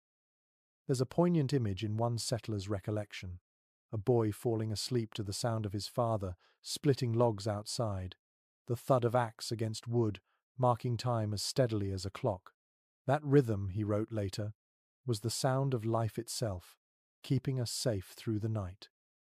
To him, every log was more than fuel. It was reassurance that his family would see another dawn.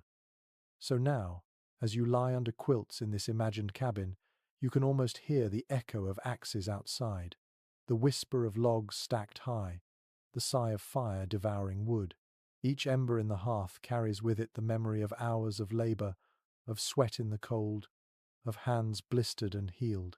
And with every crackle, you know you are safe for one more night, shielded by the forests cut down and the community that rose up with every swing of the axe. The woodpile stands tall outside your mind's cabin now, a fortress of stacked logs glowing faintly in the lantern light. But when the family finally retreats indoors, when the shutters are sealed and the fire begins to dim, the night demands something more subtle: light.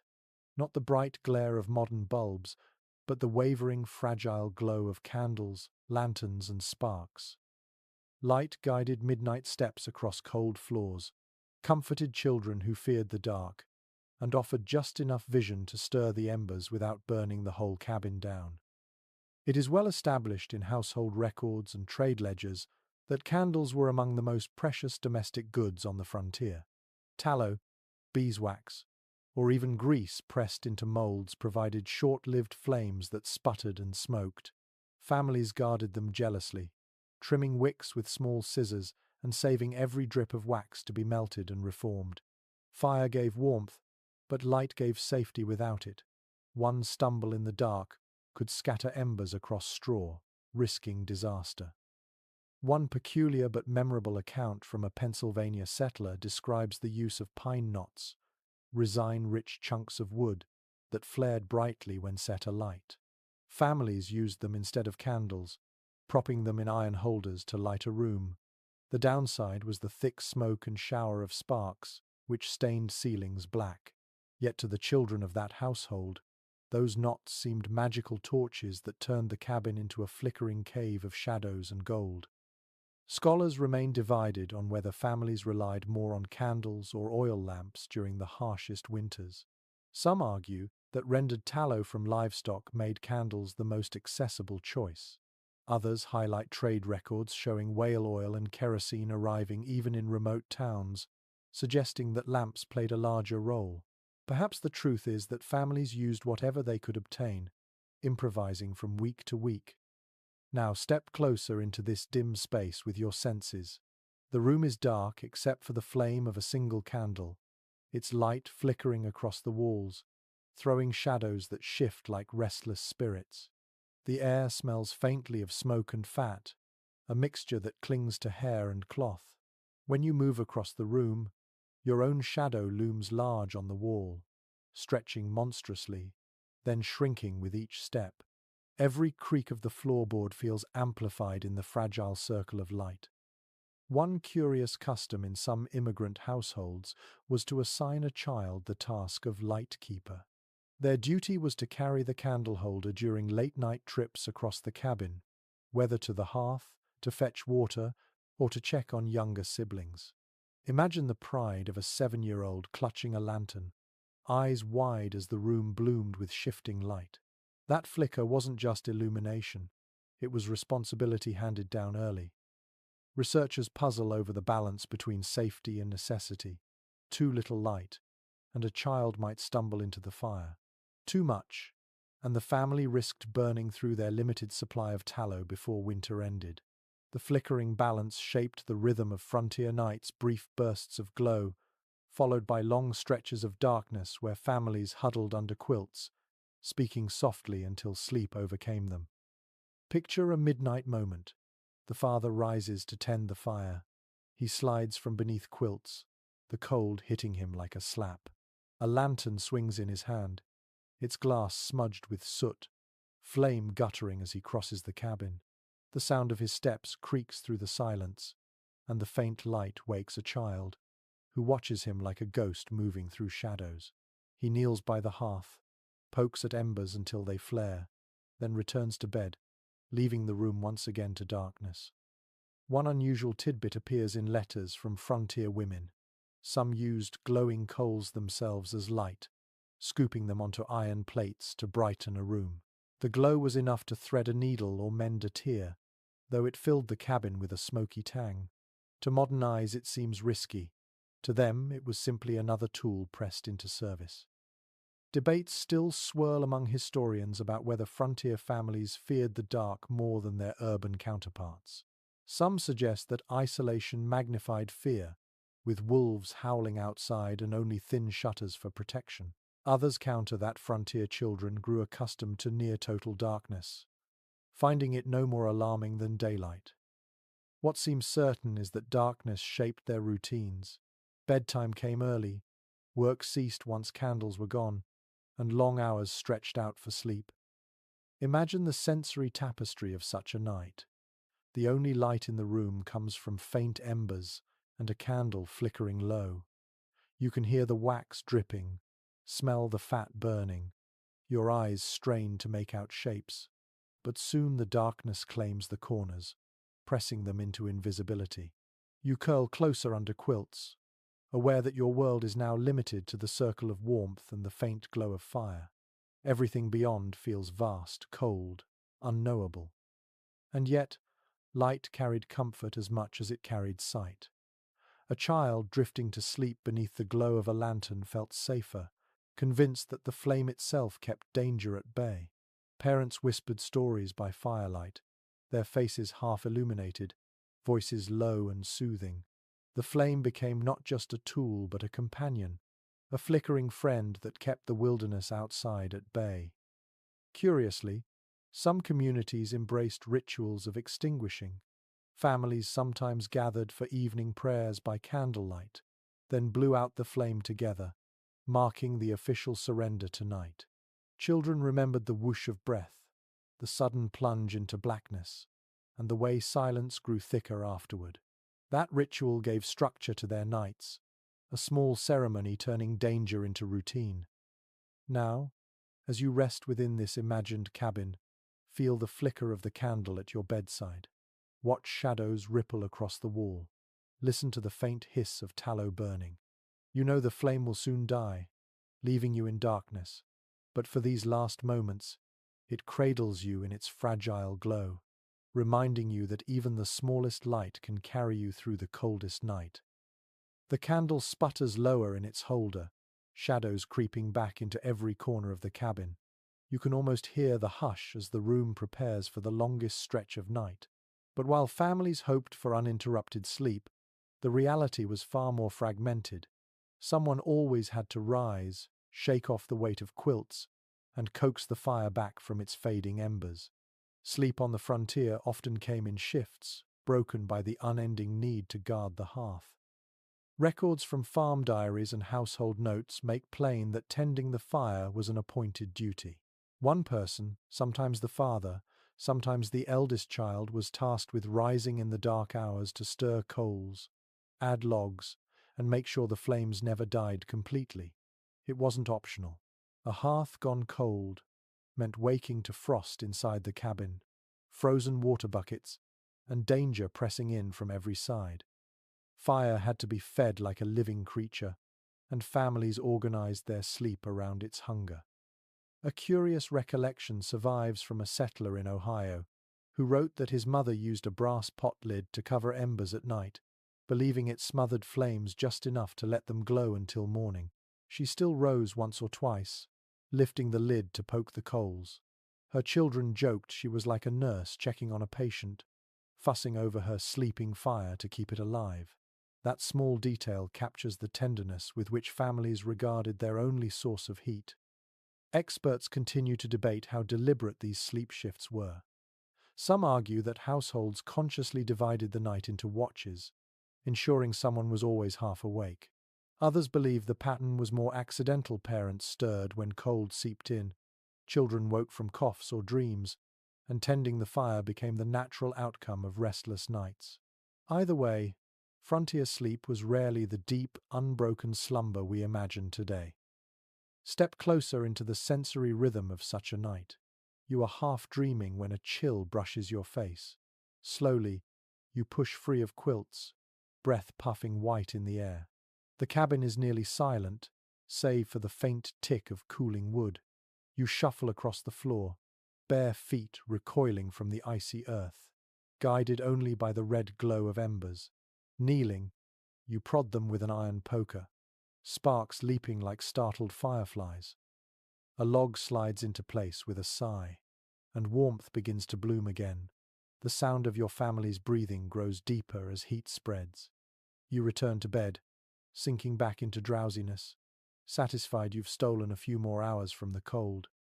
One unusual practice among some families involved banking coals under ashes, with such skill that the fire could smoulder for days without tending. Children learned this trick as early as they learned to walk, the lesson drilled in as vital, but skill sometimes faltered. Diaries mention mornings when the ashes were cold, and parents cursed softly while striking flint and steel, showering sparks until one caught on char cloth. On the worst days, no spark would catch, and a child was sent running through the snow to borrow live embers from a neighbor. You can picture it, a small figure clutching a pan of glowing coals, steam rising from breath, praying not to trip. Scholars still puzzle over whether these fire duties fell more heavily on women or men. Some accounts emphasize mothers who rose in the night, tending hearths while infants stirred. Others describe fathers or elder sons shouldering the task, sparing exhausted mothers from crawling from quilts. The lack of clarity reveals how every household adapted differently. What mattered wasn't who woke, it was that someone did. Now consider the psychological weight of broken sleep. Imagine lying in bed, never fully relaxed, always half aware of the fire's life. Dreams blur with duty until the sound of wood collapsing in the hearth jerks you awake.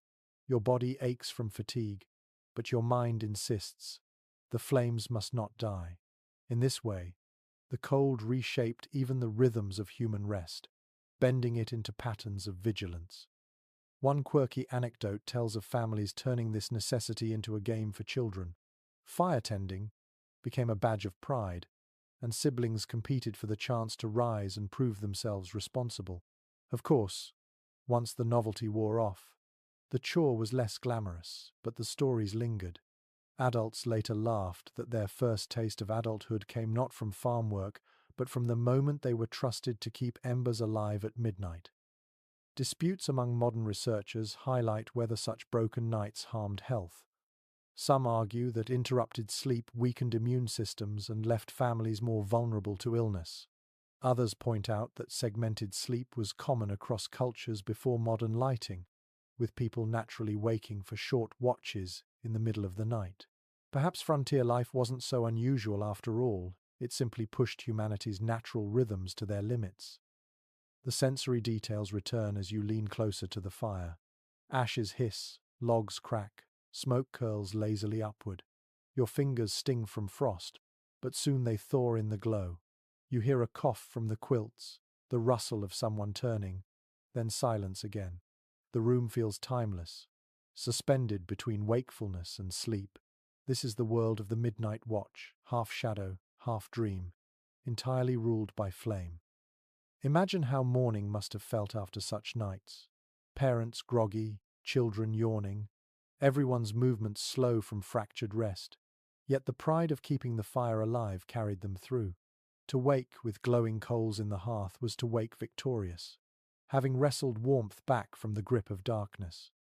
So tonight, as you nestle once more beneath heavy quilts, remember that your sleep would not have been whole. You would have shared it with duty, rising and resting in turns, guarding the fragile flame that stood between your family and the deadly cold. And in that watchfulness, you would have found not only survival, but a quiet rhythm of resilience, proof that even in broken slumber, life endured. The fire has been coaxed back to life, its glow spreading across the packed earth floor. Quilts rustle as everyone shifts back into slumber, yet in this half-dark, half-warm hush, the children whisper. For them, winter nights weren't only battles against cold, they were stages for imagination. When the wind howled and the shutters rattled, stories, songs, and games filled the void. These little rituals gave comfort, distracting young minds from the icy draught creeping across their cheeks. Contemporary diaries often note how lullabies softened the night. Mothers sang in low voices, tunes carried across generations, ballads from Scotland, hymns from New England, or improvised verses about the chores of the day. The rhythm of song, paired with the rocking of a cradle or the gentle pat of a quilt, steadied small hearts. Songs weren't only music, they were tools, part of the arsenal against fear and cold. One unusual recollection preserved in a pioneer family's memoir tells of children playing shadow animals on the wall by candlelight. Their fingers became dogs, birds, or monsters, flickering against rough logs. The game, silly and short-lived, made the draft-ridden cabin feel like a theatre. For a few minutes the cold retreated behind giggles and shrieks. Historians remain divided about how common such diversions were. Some argue that long nights were dominated by silence, broken only by coughs and snores. Others insist that play was essential, that children always carved space for laughter, even in hardship. The truth may lie between moments of quiet punctuated by bursts of chatter, games, or whispered jokes under quilts. Step into the sensory world of one such night. You are lying close to your siblings, quilts pulled to your nose, while your mother hums. Her voice is soft, roughened by smoke and fatigue, yet the melody fills the cabin with warmth beyond fire. You smell tallow from a guttering candle, hear the creak of the rafters above. The song fades, and now your brother begins a rhyme, his voice mischievous. Soon you're laughing too, the sound muffled under quilts, until your father clears his throat half stern, half amused, and everyone settles back into drowsy silence. A curious detail emerges in letters from German immigrants. Children sometimes chanted counting rhymes in both German and English before sleep, a way of practicing language and easing fear. Imagine the jumble of syllables, half understood, but repeated until voices trailed off into snores. In this way, even language itself became a lullaby, stitching old worlds to new. Researchers debate whether such practices carried deeper meaning.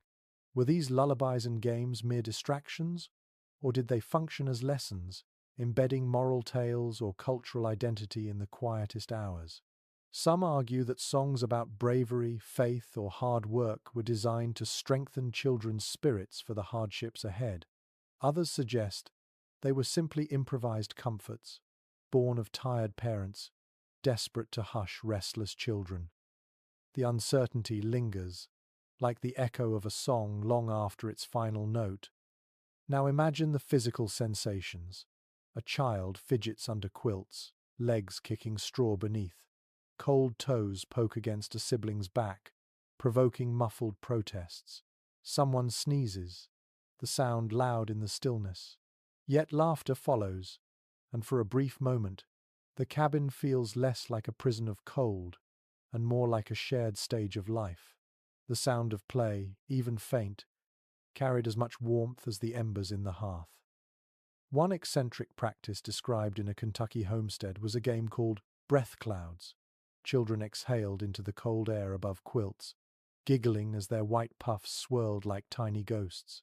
Parents scolded gently, "Save your heat," but the game returned night after night. The imagery is vivid, a dark cabin alive with drifting clouds of breath, children entranced by their own bodies producing something visible, magical. Scholars also note that winter storytelling often carried warnings. Tales of travelers frozen in snowdrifts or of spirits that prowled outside reminded children to respect the cold. These stories, half frightening, half comforting, taught lessons through fear. Yet in the dim glow of fire, those warnings softened into rituals of bonding.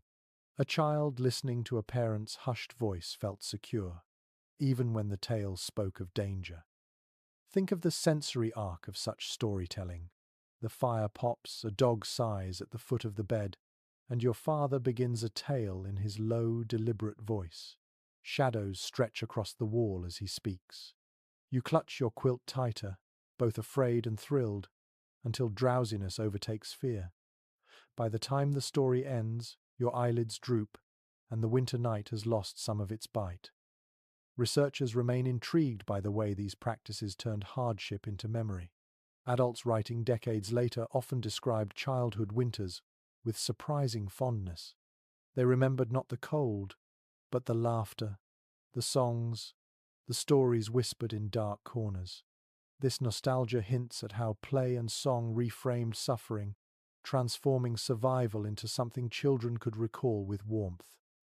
One quirky anecdote describes a mother knitting by firelight, while her children performed songs they had learned at school, stumbling over lyrics but laughing at their own mistakes. The cabin became a stage, the quilts their costumes, the hearth their spotlight. For a little while, the howling wind outside turned into applause. As you sink deeper into this vision, imagine yourself in that bed once more. The cold still nips at your face, drafts still creep under the door, but around you laughter fades into snores, songs dissolve into silence, and stories linger like ghosts in the rafters. The games and rhymes don't erase the cold, but they wrap the night in warmth of another kind, carrying children, and parents too, into a gentler sleep. The laughter of children fades, leaving the cabin quiet again. Outside, the wind moans, and snow piles higher against the log walls. Yet even as families fought drafts and shivered under quilts, they sometimes discovered a strange ally in the very substance that seemed most hostile: snow itself. Where most see snow as an enemy, smothering fields and freezing rivers, frontier families often used it as an insulator, a natural barrier against the bitter cold. Written accounts from New England to the Great Plains mention settlers banking snow against the outer walls of cabins. The logic was simple. Snow, though icy to the touch, trapped pockets of air, creating a protective layer much like a quilt around the home.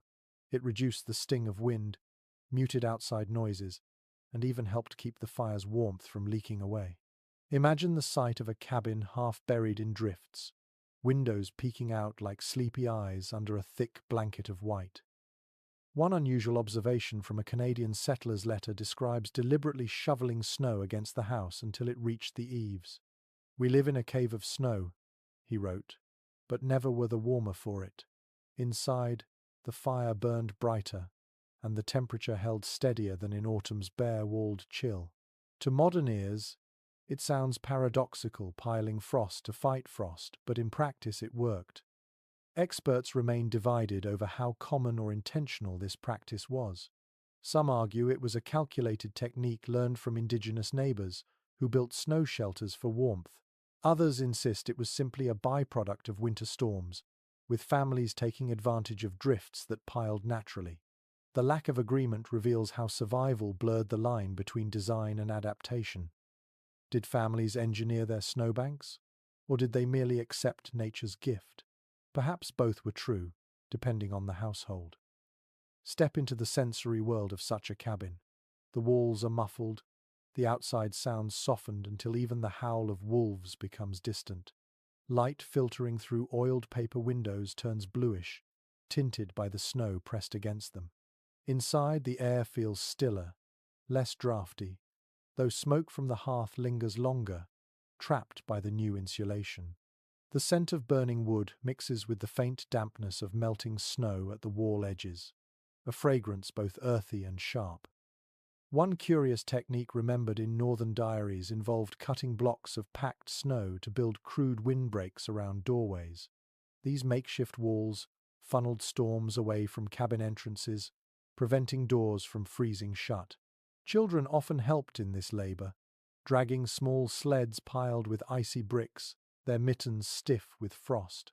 The result was a doorway guarded by gleaming white walls, more fortress than farmstead. Researchers still debate whether snow insulation posed risks as well as benefits. Some accounts describe leaks when snow began to melt early, soaking bedding or collapsing walls. Others suggest that banking snow too high increased fire hazards, trapping sparks and smoke. The practice walked a narrow line between blessing and curse, much like every frontier survival tactic. Imagine the physical effort of maintaining these defenses. Each morning, after storms, families trudged out with shovels or even bare boards to pile snow higher.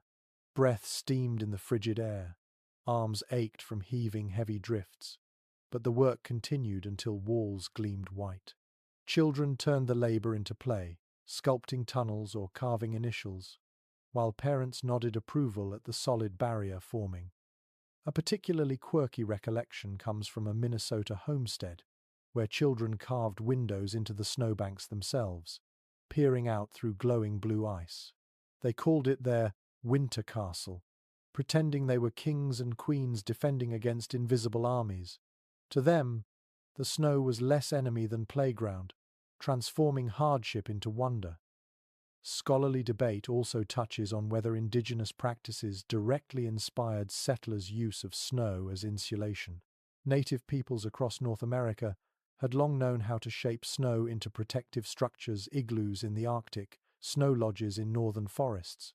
Some historians argue settlers borrowed openly from these traditions, while others believe they stumbled onto the same discoveries independently. Either way, the snowy frontier became not only an obstacle but a resource. Picture the cabin on such a night. Outside, snow presses close against the walls, and the room is hushed as though underwater. The fire flickers, painting the snow in faint orange glows through cracks. Your family sleeps more soundly, less disturbed by drafts. The world feels smaller, closer, but safer, like being tucked inside the Earth's own quilt. One settler later wrote nostalgically about winters buried in white silence. He recalled that the muffled world gave a sense of peace, even as storms raged beyond. The snow, for all its dangers, became a strange companion, a guardian pressing close while wolves howled farther away. It is a reminder that even the harshest element could, with cleverness, be turned into an ally. So as you curl deeper into your imagined bed, hear the hush of snow piled high against the cabin, feel the drafts vanish, and sense the paradox, that frost itself has wrapped you in warmth. Outside, the night howls. Inside, silence reigns, and you drift towards sleep in a cocoon shaped by winter's own hand. The cabin now rests in its snowy cocoon, muffled and hushed. Yet much of what settlers knew or thought they knew about surviving these nights wasn't invented on their own. They watched, listened, and borrowed. The first people who truly mastered winter in North America were indigenous nations, who had centuries of practice shaping furs, shelters, and fire into strategies of endurance. Frontier families, though often reluctant to admit it in their letters and journals, quietly leaned on that knowledge to make it through the coldest nights. Historical accounts from New England, the Great Lakes, and the plains often hint at these exchanges. Native households used wigwams, tipis, or earth lodges designed to trap heat efficiently, each form tested by generations. Settlers, by contrast, arrived with log-building traditions unsuited to bitter North American winters. When they realized their cabins leaked heat, they observed their neighbors and adapted. They learned to bank fires in pits for longer heat, to drape furs thickly around beds, and to insulate shelters with natural materials. Though official documents rarely credited this borrowing, oral histories preserve the memory of native guidance offered and sometimes ignored. One unusual anecdote tells of settlers in the Great Lakes region copying the Ojibwe custom of sleeping beneath layers of animal hides with fur turned inward. Unlike woven quilts, furs clung closer, their natural oils repelling moisture. Children remembered the smell of bear or deer hides, pungent but protective, spread across beds until the whole family seemed wrapped in the forest itself. That sensory detail, musky fur mingling with wood smoke, marked survival in ways cloth alone could not. Researchers remain divided about how deeply these indigenous practices penetrated settler life. Some argue they became widespread, shaping everything from fire pits to clothing. Others suggest they were adopted only in dire emergencies, dismissed when settlers could fall back on European traditions. The debate highlights how cultural pride and prejudice often obscured the practical reality. Survival cared little for origins. If it kept you alive, you used it. Imagine the sensory world of a wigwam adapted for winter. Birch bark walls sealed with spruce gum, mats of cattail reeds layered inside, furs piled thick across the floor. A small fire pit smolders in the center, smoke drifting upward through a vent at the top. The air is warmer, steadier, without the drafts of log cabins. Settlers stepping into such spaces described astonishment. How could bark and hides outmatch their heavy cabins? Yet they did, precisely because indigenous people had shaped their designs for this land's particular cold. One curious practice borrowed quietly by some frontier families was the use of raised sleeping platforms. Instead of bedding directly on the icy ground, hides were spread over wooden frames or reed mats, lifting bodies away from cold earth. Letters mention children sleeping more soundly when lifted just a few feet higher. The difference was profound. Less heat lost, fewer shivers, longer rest. Experts disagree about whether settlers acknowledged the debt of these lessons. In many journals, you find vague phrases, "We discovered a new trick," or "We tried a different method," with no mention of the native teachers who demonstrated them. Yet parallel details across regions suggest the borrowing was more than coincidence. A fir curtain here, a snow-banked wall there. The slow migration of knowledge threaded through necessity. Now picture yourself wrapped in one of these borrowed techniques. A fur pelt lies heavy over your quilt, its coarse guard hairs brushing against your chin. Beneath, warmth clings tightly, different from the scratch of wool, denser, more primal. The fire pit in the cabin's center glows steadily, heat rising without flickering away through a chimney. The air smells of resin, fur, and earth, a blend at once strange and soothing. Outside, snow presses hard, but inside, borrowed wisdom shields you. One quirky memory, recounted by a settler child, recalls their father stuffing cattail fluff into cracks between logs, marveling at how the downy fibers resisted drafts. The trick, he admitted, came from a native neighbor. To the children, it felt like sleeping inside a giant pillow, the walls padded and muffled. Such moments of ingenuity, sometimes dismissed, sometimes cherished, blended traditions into new forms of survival. The scholarly debate still circles. Did settlers truly embrace indigenous winter knowledge, or did they simply pick fragments, reshaping them into European molds? Some argue the persistence of log cabins proves cultural stubbornness. Others counter that the very survival of frontier families in regions like Minnesota or Ontario shows they must have adopted more than they admitted. Either way, these nights tell a story not only of endurance, but of quiet cultural exchange. Think of the children who grew up in those blended households. They heard lullabies from European roots, but slept under furs laid in patterns borrowed from native practice. They whispered stories about wolves outside while breathing air softened by cattail insulation. Their memories carried both worlds, stitched into the same quilt of survival. And so, as you settle back into your imagined bed, the fur heavy on your chest, the fire pit glowing softly in the center of the room, you feel how survival transcends pride. The night cares little for heritage. It demands warmth, and families found it wherever wisdom showed the way. Indigenous knowledge became part of their quiet armor, shaping nights that would otherwise have ended in silence. The warmth of borrowed furs lingers in your imagination, but not all nights ended with comfort. Even with quilts, snowbanks, and careful fire tending, families often woke to a more terrifying reality: numb fingers, stiff toes, and the creeping dread of frostbite. The cold was not just a nuisance, it was a predator, gnawing at the edges of sleep, ready to steal sensation, and sometimes lives before dawn. Medical records and early doctors' journals make it plain that frostbite haunted frontier winters. Settlers wrote of waking to find water buckets frozen solid, hair stiff with ice, and children's hands swollen and white. Unlike the sudden shock of a snowstorm, frostbite crept in silently during the night. Sleepers might not notice until morning, when toes refused to wiggle, or a child cried at the sting of thawing fingers. One haunting but peculiar story survives from a diary in upstate New York. A father discovered his son's ears frozen stiff after a night in the loft. The boy had slept closest to the drafty wall, and while the rest of his body was shielded, his ears lay exposed. The family rubbed snow against them, a treatment thought helpful at the time, and prayed they would recover. They did, though scarred, a lifelong reminder of one winter's cruelty. Experts still disagree about how frequently frostbite claimed victims. Some historians argue that fatalities were relatively rare, since families had so many layered defenses. Others believe the silence of records masks the true toll, with cases downplayed in letters out of shame or grief. The truth may lie somewhere in between. Serious frostbite wasn't nightly, but the fear of it lingered in every household. Now, step into the sensory world of such fear.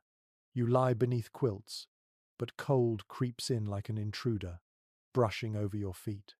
At first it feels like a prickling numbness, then a deeper ache, until even shifting your legs does little to help. You tuck your feet tighter against a sibling's calves, desperate for warmth. Your nose stings, your ears burn with cold, and you bury your face deeper into the blankets. Sleep comes fitfully, chased by dread that you'll wake without sensation in your hands or toes. One unusual but memorable treatment settlers believed in was rubbing affected skin with goose grease or bear fat, hoping the oils would restore circulation. Some even wrapped frozen fingers in onion poultices, convinced the pungent vapors drew warmth back. To us, these remedies sound eccentric, but they represent the constant improvisation born of desperation. Scholars continue to debate whether frostbite prevention shaped sleeping arrangements more than comfort did. Some argue that placing children in the center of the family bed had less to do with affection and more with keeping their extremities alive. Others maintain that closeness was a cultural tradition, with frostbite avoidance an added benefit.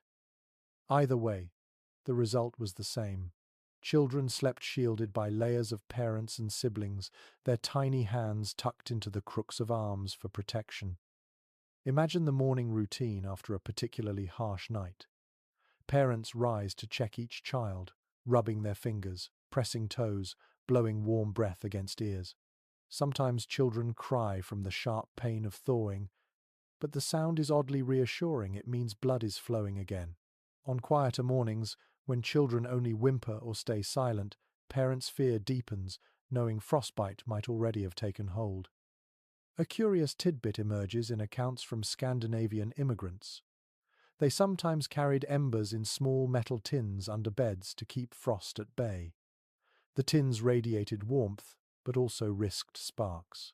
For these families, the gamble was worth it. because nothing frightened them more than waking to frozen skin.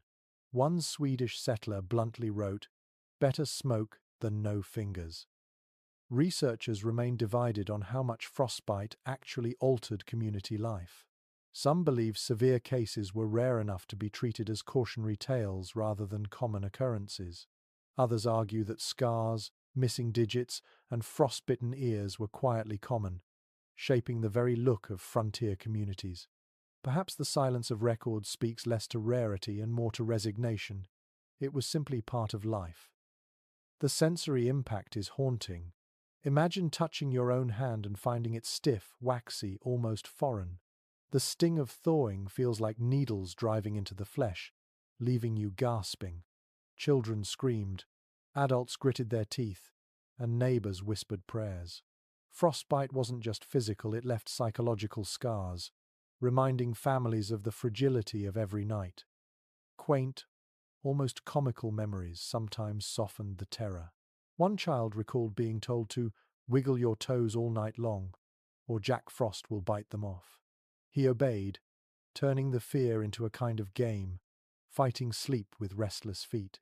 Yet beneath the humor lay real urgency, because many families knew of neighbors who hadn't been so lucky. And so, frostbite joined the nightly ritual as both fear and teacher. It taught families to huddle closer, to double-check shutters, to pile snow against walls, to guard embers like treasure.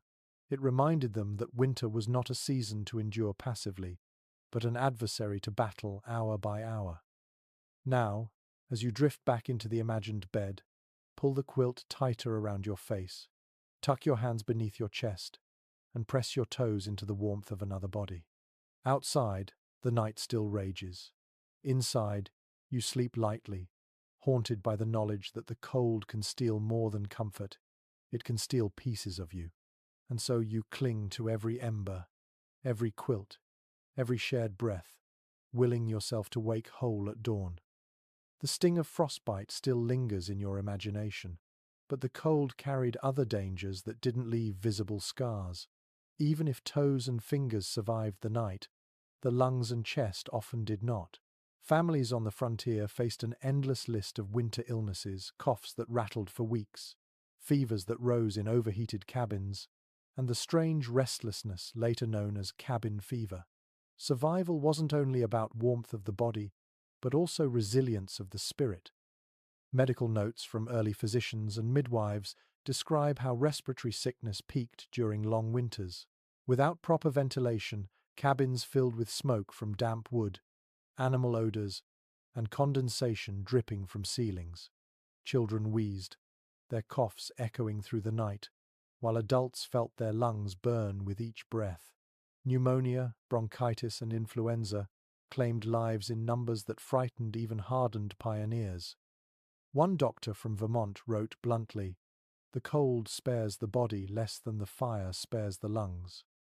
An unusual recollection from a frontier mother mentions her children waking with their hair frozen to the cabin wall where breath condensed and turned to ice. She pulled them free gently, but the cough that followed lasted all season. These tiny details reveal how easily cold and dampness translated into illness, gnawing at health even when frostbite was avoided. Researchers remain divided about how much these illnesses shaped mortality. Some argue that winter sicknesses killed more settlers than starvation or wolves combined. Others insist that while illness was common, most families endured, weakened but not destroyed. The disagreement underscores the fragile balance. Sometimes coughs faded with spring, but other times they lingered, hollowing families of parents or children alike. Step into the sensory world of such nights. You're wrapped in quilts, but the air is thick with smoke, your throat scratchy from breathing it in. A sibling coughs beside you, the sound harsh and hollow, while your mother murmurs comfort. The fire hisses as damp logs smolder, sending up a bitter odor. Your chest feels heavy, each breath shallow, and though you try to drift into dreams, the rasp in your throat anchors you to wakefulness. One quirky remedy remembered in family letters involved hanging sliced onions around the cabin, believed to absorb illness from the air. Children laughed at the pungent smell, teasing that their home smelled more like supper than a sick room. Another common trick was drinking hot toddies, water, whiskey, honey, and herbs administered even to children, the warmth spreading through their bodies like liquid fire. Whether these cures worked or not, they gave families a sense of control against unseen threats. Scholars debate whether cabin fever described a real condition or simply the psychological strain of confinement. Letters speak of restlessness, quarrels, even sudden fits of weeping during endless storms. Was it illness of the mind, born of isolation, or just boredom sharpened by hardship? Historians still puzzle over the phrase, but the feelings it described are easy to imagine. Trapped by snow, staring at the same four walls, nerves fraying until even the crack of the fire seemed too loud. Imagine the morning after such a night. Parents rise with red eyes, their voices hoarse from coughing. Children whine with fever, refusing to leave quilts. The water bucket is a solid block of ice, and fetching more means trudging outside through snowdrifts. The family forces down broth, hoping heat will chase away chills. Yet beneath the fatigue, determination stirs. They have survived another night, and they will survive another still. One odd yet striking practice was to place iron pots of boiling water in the cabin to create steam, believing it eased lungs. The result was condensation dripping down log walls, sometimes freezing into glittering patterns. Children traced them with fingers, calling them ice paintings, while parents shook their heads at the dampness soaking bedding. Even in attempts to cure, the cold found ways to sneak back in. Experts also argue about the long-term impact of these winters on children's health. Some suggest repeated illness stunted growth, while others note that frontier children grew surprisingly hardy, their bodies toughened by constant exposure. Perhaps both are true. Some were broken by winters, others forged stronger by them. The uncertainty only deepens the sense of how precarious each night's rest could be. Now immerse yourself fully. Hear the chorus of coughs in a crowded bed. Smell the onions hanging from rafters. Feel the clammy dampness of quilts that never quite dried. A candle sputters, throwing light across worried faces, while parents whisper prayers over sick children. Sleep, when it comes, is shallow and uneasy, haunted by the rasp of breath and the fear that morning may bring silence instead of recovery. One poignant recollection from a settler's memoir tells of siblings huddled together, whispering stories to distract a sick brother. They described summer fields, warm sunshine, and green leaves until his breathing softened and he drifted into slumber. In that moment, imagination became medicine, easing suffering as surely as any herb. So, as you settle into your imagined bed again, let yourself feel the heaviness of lungs, the dampness in the air, and the fragility of every breath. Illness stalks these nights as surely as frost, reminding families that survival wasn't just about keeping warm, it was about holding on through coughs, fevers, and restless minds. Yet through songs, remedies, and stubborn love, they clung together, each night another victory over winter's quiet siege. The sound of coughing lingers in the dim room, but before anyone can truly rest, another duty calls. On the frontier, sleep was never simply a matter of closing your eyes. Before the quilts could be pulled high and the fire left to smolder, animals had to be tended one last time. Barn chores, done at night, weren't optional, they were survival itself. Without warm livestock, there would be no milk, no meat, no draft animals to haul wood through snow. So families braced themselves against the cold, stepping out into the dark to care for creatures whose needs were as pressing as their own. It is well documented in farm journals that evening chores were a ritual of the frontier. Men and boys hauled hay, broke ice in water troughs, and checked stalls for drafts. Women carried scraps to pigs, milked cows in steaming corners, and tucked chickens into coops. Only after these tasks were done could families retreat indoors for the night. Sleep was earned through work, and every animal fed meant one less worry gnawing in the back of a parent's mind. One unusual recollection comes from a Wisconsin settler who described pouring buckets of hot stones into the barn to raise the temperature. Wrapped in burlap, the stones glowed faintly in corners, giving livestock just enough warmth to endure. He admitted the smell was strange steaming hay mixed with scorched cloth, but he swore the animals huddled closer and survived nights that might have killed them otherwise. Scholars remain divided on how often such late-night barn visits occurred. Some argue that chores were limited to daylight hours, with families unwilling to brave storms after dark.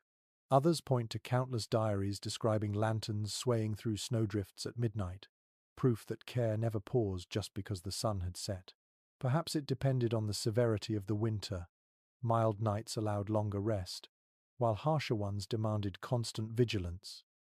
Now imagine yourself stepping outside into such a night. You push the heavy door open, and wind roars in, stealing your breath. Snowflakes sting your cheeks like tiny needles. The lantern in your hand flickers wildly, casting gold rings across the white expanse. Each step crunches loudly, echoing in the silence, while your body trembles under layers of wool. Yet you trudge onward, because animals wait, and their survival is tied to your own. Inside the barn, the air is warmer, heavy with the smell of hay, manure, and the living breath of cows and horses. You hear the low rumble of a cow shifting, the impatient snort of a horse pawing at straw. Your hands, stiff with cold, reach to scatter feed, to rub a muzzle, to whisper reassurance. The lantern light throws long shadows across beams, and for a moment, the barn feels like a cathedral sacred, not with prayer, but with the ritual of care. A curious practice remembered in Appalachian families was bedding animals down with layers of pine boughs.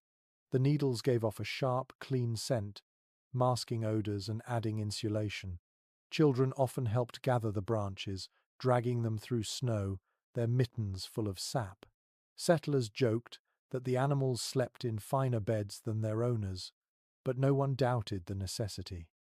Debates still swirl among historians about whether tending animals at night robbed families of too much rest. Some argue that exhaustion compounded with sickness and cold, leaving adults vulnerable. Others counter that the rhythm itself, chores before bed, again at dawn, became second nature, woven so deeply into daily life that it no longer felt like a burden. What seems clear is that fatigue was constant, but so was resolve. Picture the sensory details of finishing such chores. Your boots squelch in half-frozen muck, the lantern sputters as a gust sneaks in through a crack, and the cow's hide feels rough beneath your numb fingers. You smell the sweet hay mingling with the acrid bite of smoke from your lantern. The warmth of the barn is relative chill, still nips at your ears, but compared to the howling storm outside, it feels like a reprieve. One quirky memory comes from a child's diary. She loved to sneak sugar cubes to the family horse during winter chores, watching its warm breath puff white in the lantern light. She admitted the treat was rare, but the horse nickered softly afterward, and in her words, it was like being blessed before bed. Such small rituals reveal how chores became not only survival tasks, but moments of quiet intimacy between humans and their animals. Experts argue about how much barns truly protected livestock in deep winter. Some claim that poorly built structures were little more than windbreaks, offering scant relief.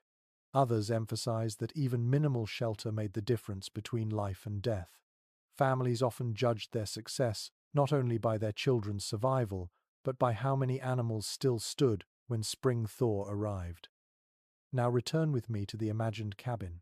You finished scattering hay, checked water buckets, whispered your goodnights to the animals. You step back into the storm, lantern low, the path faint in the swirling snow. Your cheeks burn, your hands ache, but you know the creatures in the barn breathe easier because of you. Inside, quilts wait, fire glows, and children already drift towards sleep. One settler later wrote that the quietest comfort came after chores, when he slipped back into bed, body thawing slowly under quilts. I knew, he wrote, that beasts and babes alike were safe, and then I could rest. That sense of completion, chores done, animals cared for, family warm, was its own kind of lullaby. So as you settle once more beneath quilts in your imagination, Feel the ache of muscles earned in the barn, the sting of wind still fading from your skin. Sleep comes not easily, but deservedly, softened by the knowledge that everything depending on you has survived the night thus far. And in that earned rest, you find warmth deeper than fire itself. The lantern is set aside, the barn door latched, and the family drifts back beneath quilts. Yet in the silence of night, when embers glow faintly and frost pushes against shutters, another layer of protection is summoned, one that came not from wood or stone, but from faith and superstition. Frontier nights were haunted not only by the cold, but by fears of what might slip in unseen. To guard themselves, families turned to prayers, charms, and whispered rituals, blending Christian devotion with folk practices carried from Europe or learned along the way. It is widely recognized in letters and oral histories that evening prayers were as much a part of frontier routine as chopping wood. Before sleep, families gathered near the fire, children's heads bowed, parents' voices steady despite the howl of the storm outside.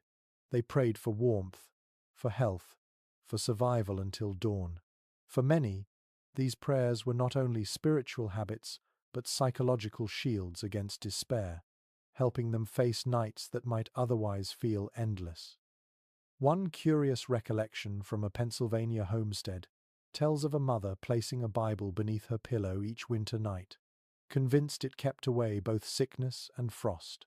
Her children joked about the lump under her head, but they later admitted that the act calmed them too. Even if the cabin still shook in the wind, they believed the sacred book built an invisible wall against harm. Experts continue to disagree about how widespread these protective customs were. Some scholars argue that frontier families clung fiercely to prayer because isolation stripped them of other comforts. Others contend that superstition played an equal role, with charms and sayings woven into nightly routines regardless of formal religion. The disagreement itself reveals how survival blurred the boundaries between faith, folklore, and practicality. Step into the sensory space of such rituals.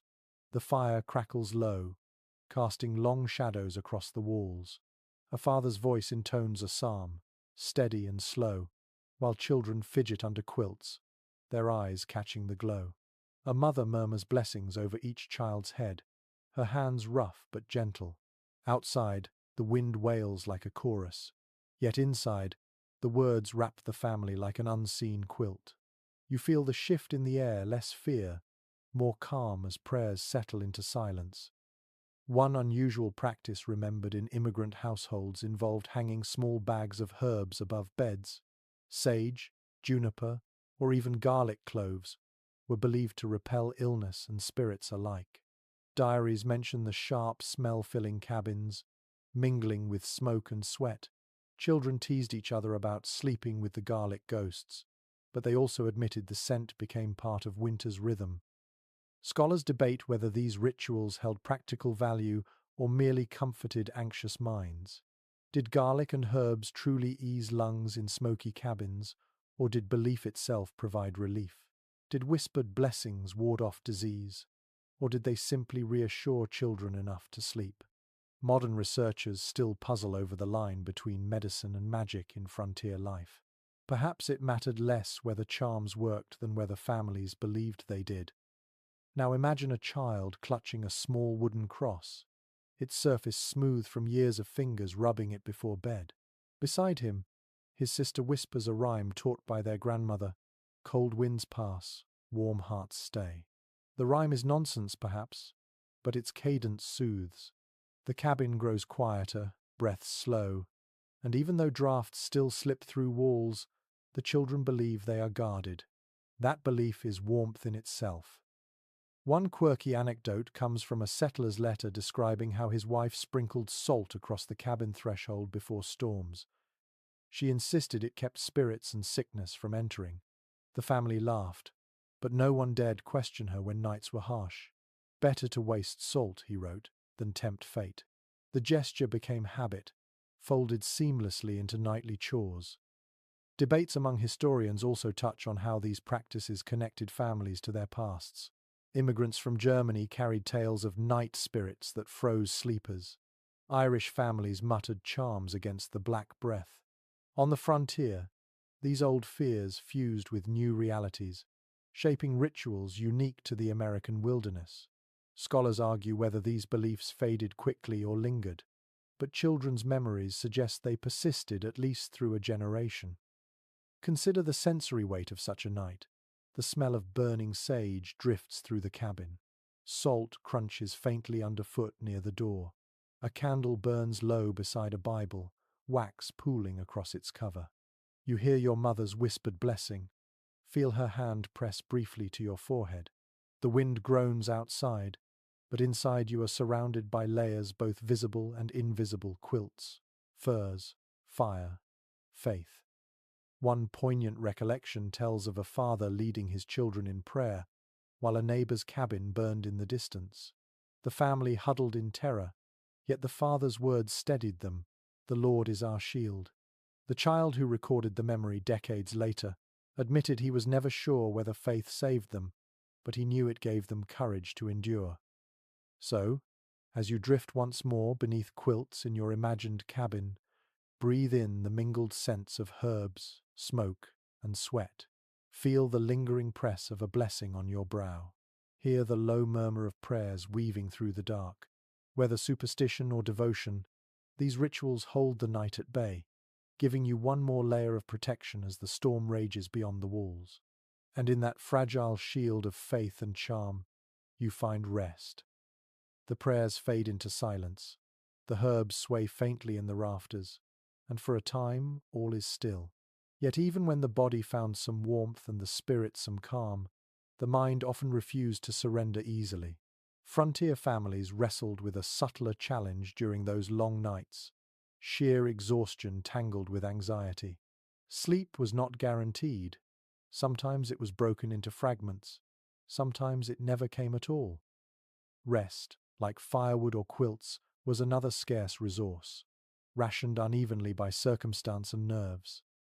It is well attested in journals that families rarely slept in one uninterrupted block. They rose to tend fires, soothe coughing children, or check on animals. Some households even spoke of first sleep and second sleep, a pattern where people slumbered for a few hours, woke for a while, then drifted off again until dawn. This segmented rhythm echoes practices seen across pre-industrial Europe, suggesting it was not simply frontier necessity but also a human tradition rediscovered under harsh conditions. One unusual memory comes from a woman in upstate New York who recalled her father pacing the cabin between sleeps, whispering psalms to himself. He claimed the quiet hours calmed his heart, though his children teased that he walked like a restless bear. For her, the memory of those heavy footsteps became part of the soundscape of winter, as familiar as the crack of wood or the sigh of quilts. Scholars remain divided about whether segmented sleep was beneficial or harmful. Some argue it provided natural breaks to tend chores and fires without feeling robbed of rest. Others insist it left families perpetually fatigued, weakening immune systems and tempers alike. The absence of consensus reflects the ambiguity of memory. What one settler remembered as a peaceful routine, another described as torment. Now imagine yourself caught in such a rhythm. You drift into drowsiness as the fire hums low, only to jolt awake when a log collapses with a sharp crack. For a moment you lie still, heart racing, until you realize the sound is harmless. You rise anyway, stirring embers, checking on siblings, listening to the wind. An hour passes in a half-dream, your mind wandering through prayers and worries, before you finally sink back into quilts for another stretch of uneasy sleep. One curious detail that surfaces in immigrant accounts is the habit of using these midnight hours for quiet crafts. Women might mend torn mittens or patch quilts by the faint glow of embers, their needles flashing briefly in the dark. Men sometimes sharpened tools or carved small objects from wood.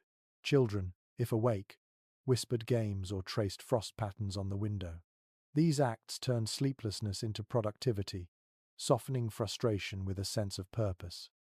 Debates continue among modern researchers about whether frontier people experienced what we would now call insomnia, Some letters speak bluntly of nights wasted in tossing, others of minds that could not still. Yet in a world where rest was always fragile, sleeplessness was less a condition than an accepted part of life.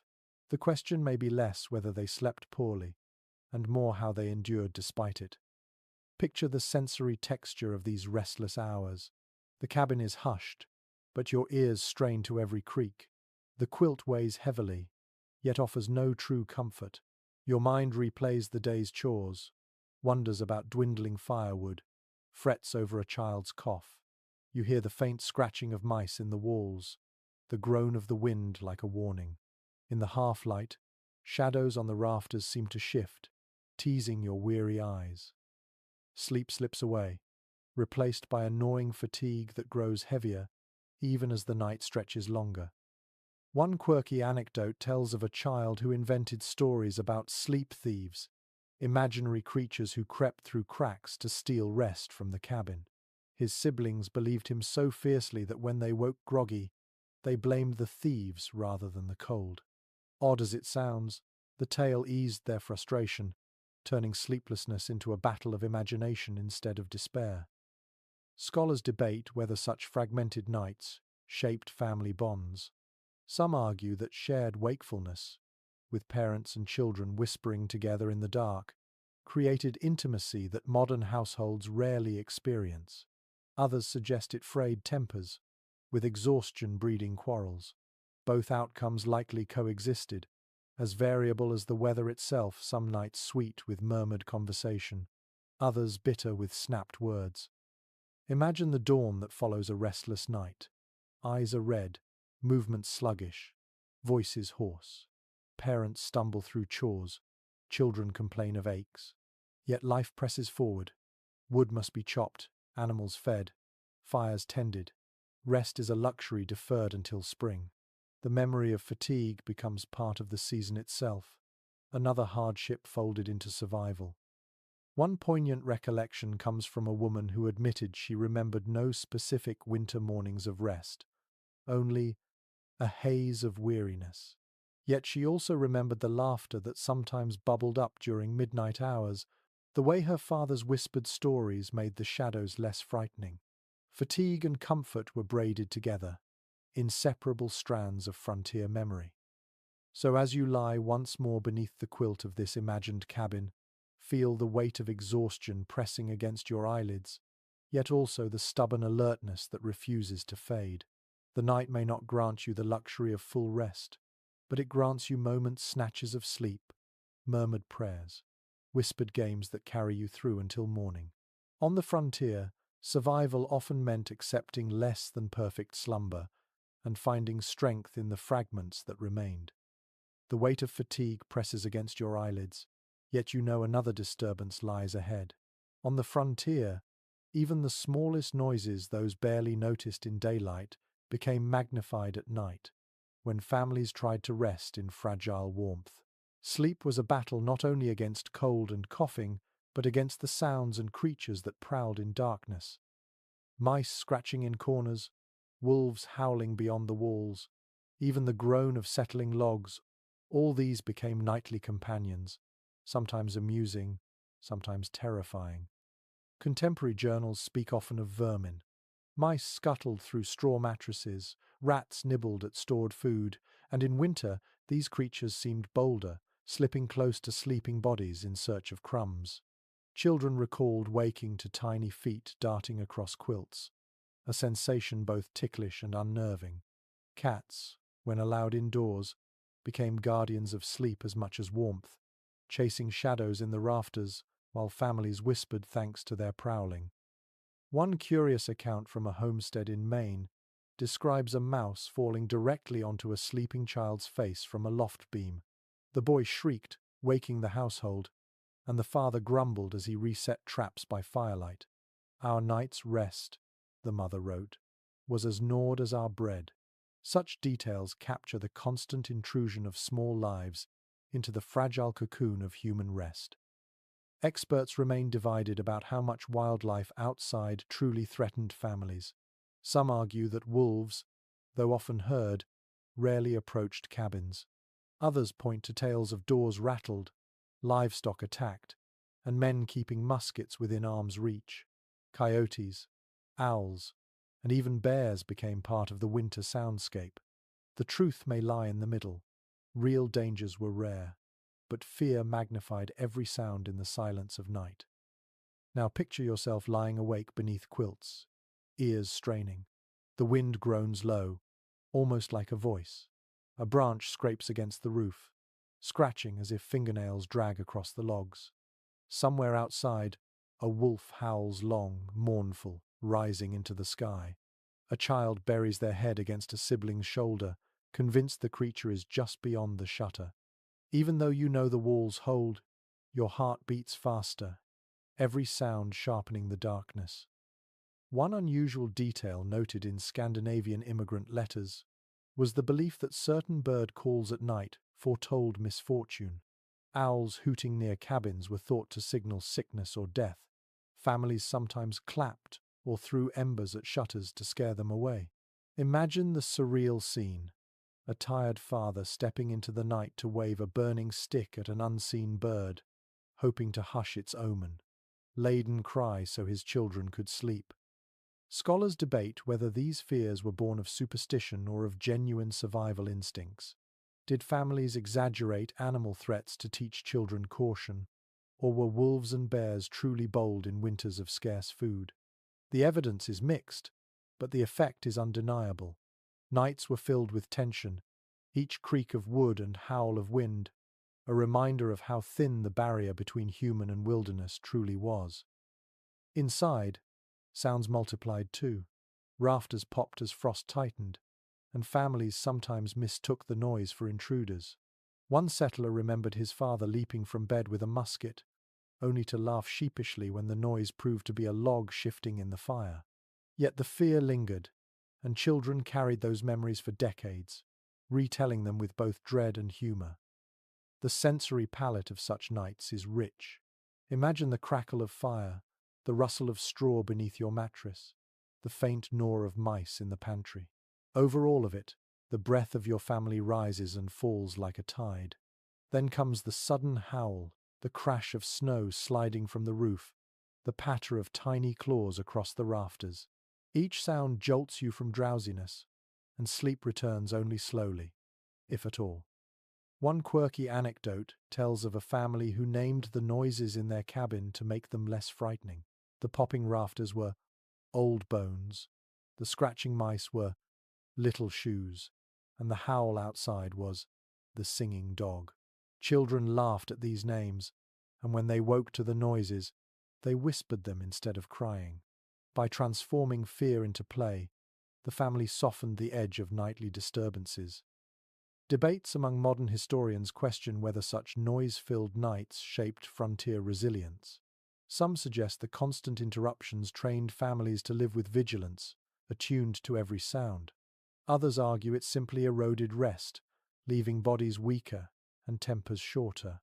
Either way, sound became a constant thread woven through the tapestry of winter survival. Imagine dawn after such a night. Parents wake groggy, rubbing eyes, while children recount the noises they heard real or imagined. Bread is cut with laughter about little shoes or sighs about wolves. The cabin brightens slowly with daylight, shadows retreat, and the sounds that ruled the night fade into ordinary morning chores. Yet the memory of them lingers, shaping stories told long after. So tonight, as you drift back into this imagined bed, listen carefully. Hear the pop of rafters, the whisper of mice, the distant cry of wolves. Know that each sound belongs to the wilderness, pressing close, testing the fragile shelter of your home. And in the midst of fear and noise, you discover that sleep, when it finally comes, is not the absence of sound but the ability to rest in spite of it. The noises of wolves and mice still echo in your imagination, but sometimes the frontier night was broken not by nature's voice, but by the sound of other people. Cabins were small, and privacy was nearly impossible. Whole families and sometimes visiting relatives or neighbors caught in storms slept within arm's reach of one another. In that cramped intimacy, rest was never entirely your own. Every snore, every shift of a straw mattress, every whispered word carried through the space, weaving human presence into the fabric of the night. Letters and memoirs emphasize how common it was for multiple generations to share a single room. Grandparents slept in corners nearest the fire, parents and infants in the center bed, older children tucked into lofts, and guests wherever space remained. Some households counted a dozen bodies crammed into one cabin. Warmth was gained, but individuality dissolved. A night's sleep was a shared experience, a symphony of breathing, coughing, and murmuring voices. One unusual but telling account comes from a traveler in Kentucky who described bedding down with a frontier family during a snowstorm. He noted that he could identify each member of the household by their nighttime sounds: the father's deep snores, the mother's soft prayers, the grandmother's wheezy cough, and the children's occasional giggles before drifting off. For him, it was strange. For the family, it was routine. Scholars continue to debate whether this lack of privacy bred harmony or tension. Some argue it strengthened family bonds, teaching patience and closeness. Others insist it frayed nerves, as exhaustion magnified irritations. The truth likely varied night to night. Laughter one evening, quarrels the next. The records capture both, revealing households as noisy, living organisms, never silent even in sleep. Step into the sensory reality of such a night. You lie wedged between siblings, their elbows poking your ribs, their feet cold against yours. The straw beneath rustles every time someone shifts. Above, in the loft, a cousin snores loudly, the sound rattling like a saw through wood.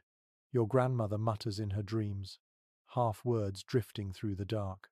The air is thick with warmth and the mingled scents of sweat, wool, and smoke. Privacy is a fantasy, but warmth is real, and so you surrender to the crowded cocoon. One curious custom in some households was to designate the snoring corner. Whoever snored the loudest was banished to a pallet farthest from the main bed, though still in the same room. Children joked about drawing straws to decide who would endure that corner's racket. This practice, humorous as it sounds, reveals how families tried to impose order on chaos. Historians disagree about whether settlers viewed these cramped arrangements with embarrassment. Some letters describe them matter-of-factly, while others downplay the details. Perhaps modesty discouraged open discussion. Yet the very absence of silence in records hints that everyone knew and accepted the reality. Frontier families slept not as individuals, but as a collective body. Picture the dawn after such a night. A dozen sleepers stir at once, quilts tossed back, voices overlapping. Someone sneezes, another coughs, a child cries for breakfast. The room fills instantly with noise and movement, erasing any memory of silence. Privacy remains a dream, but the bonds of shared survival linger. One quirky anecdote comes from a pioneer child who confessed to deliberately kicking her brother awake just to hear him groan, "It's too cold to fight." The mischief softened the monotony of winter nights, turning irritation into play. These small acts of sibling rivalry wove humor into hardship. Researchers also puzzle over how gender roles shaped sleeping spaces. Did men and women separate by necessity, or did survival erase those lines? Some argue that families adhered to modesty even in tight quarters, using curtains or careful arrangements. Others claim that in deep winter, modesty gave way to urgency.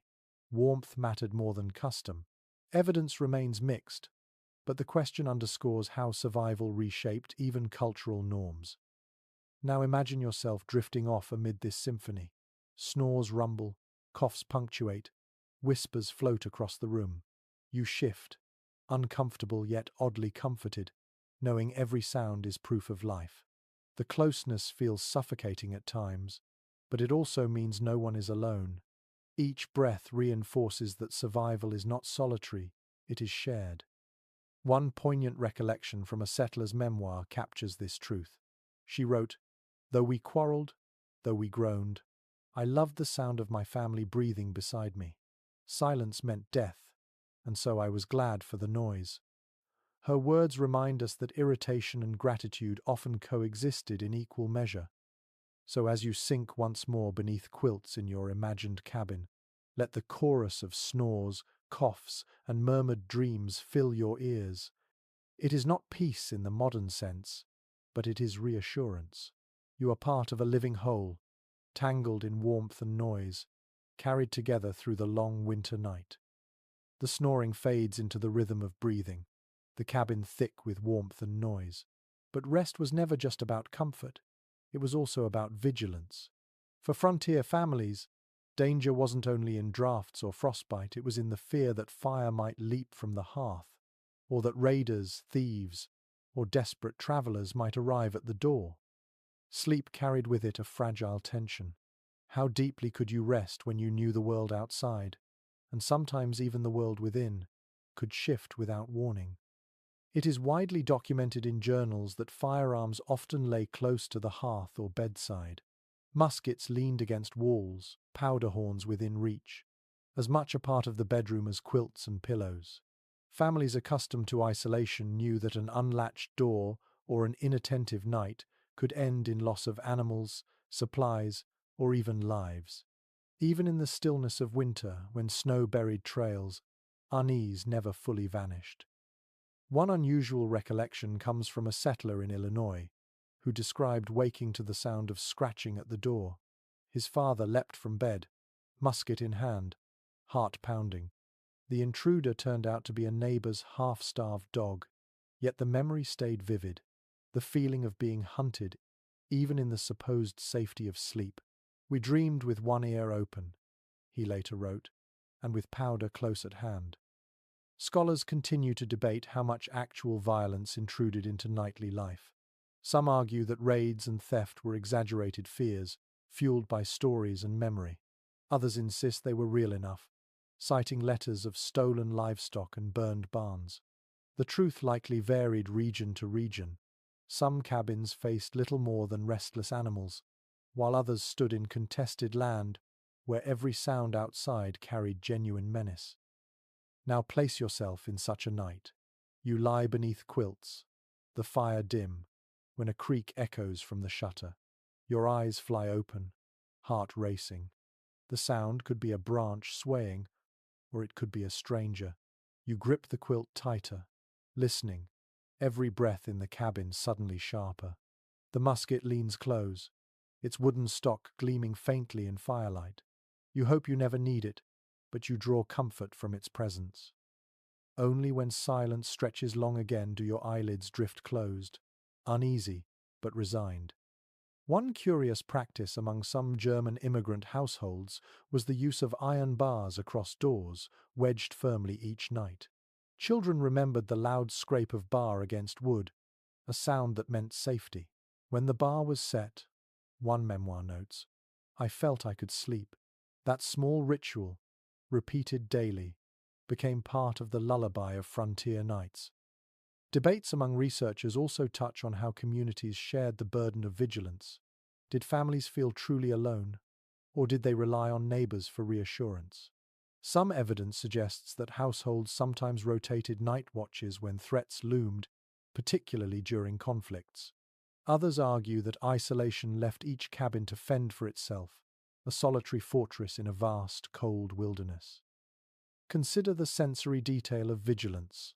The smell of gunpowder hangs faintly in the air, a reminder of its constant readiness. A dog shifts by the door, growling low, then settling.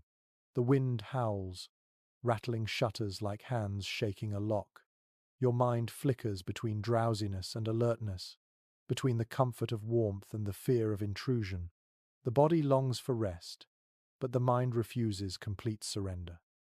One quirky anecdote tells of a family who trained their goose to honk at any sound near the cabin. "Better than a watchdog," the father joked, though he admitted the goose once woke them all by shrieking at a falling branch. Children giggled at the false alarms, but the goose was fed generously nonetheless. In its noisy way, it gave the family peace of mind. Experts remain divided on whether such constant vigilance harmed sleep more than it helped survival. Some argue it frayed nerves, leaving adults weary and children anxious. Others believe it heightened awareness and resilience, teaching families to balance rest with preparedness. Whatever the effect, it shaped the psychology of nights. Every dream carried a shadow of awareness. Every silence felt temporary. Now imagine dawn breaking after a night of vigilance. The father yawns but smiles, relieved that the musket remained untouched. The children tumble from quilts, laughing at their goose or dog's overzealous alarms. Breakfast tastes better because danger passed them by again. In these moments, relief itself became nourishment, strengthening families for another day's labor. One poignant recollection from a pioneer woman captures this balance. "We slept lightly, but we slept together," she wrote, "and if danger came, we knew we would rise side by side." Her words suggest that vigilance was not only about fear but about unity. Every creak of the shutter reminded families of their fragility, but also of their resolve. So as you lie once more beneath the quilts of this imagined cabin, feel the weight of safety and danger pressed together. The musket gleams faintly nearby, the shutters strain against the wind, and your ears remain half awake. Sleep will come, but never without its edge of tension. For on the frontier, to close your eyes fully was to trust in your family, your rituals, and your fragile shelter, all that stood between you and the dark. The musket rests near the door, the iron bar wedged tight, and at last the household slides back into uneasy slumber. Yet what defined many winter nights on the frontier wasn't just the chill of fear or the weight of quilts. It was the strange, persistent rhythm of dreams. When sleep finally claimed exhausted bodies, it often came thick and heavy, producing visions that families remembered vividly. In a world where waking life brimmed with hardship, dreams offered both escape and omen, coloring how people faced the next day.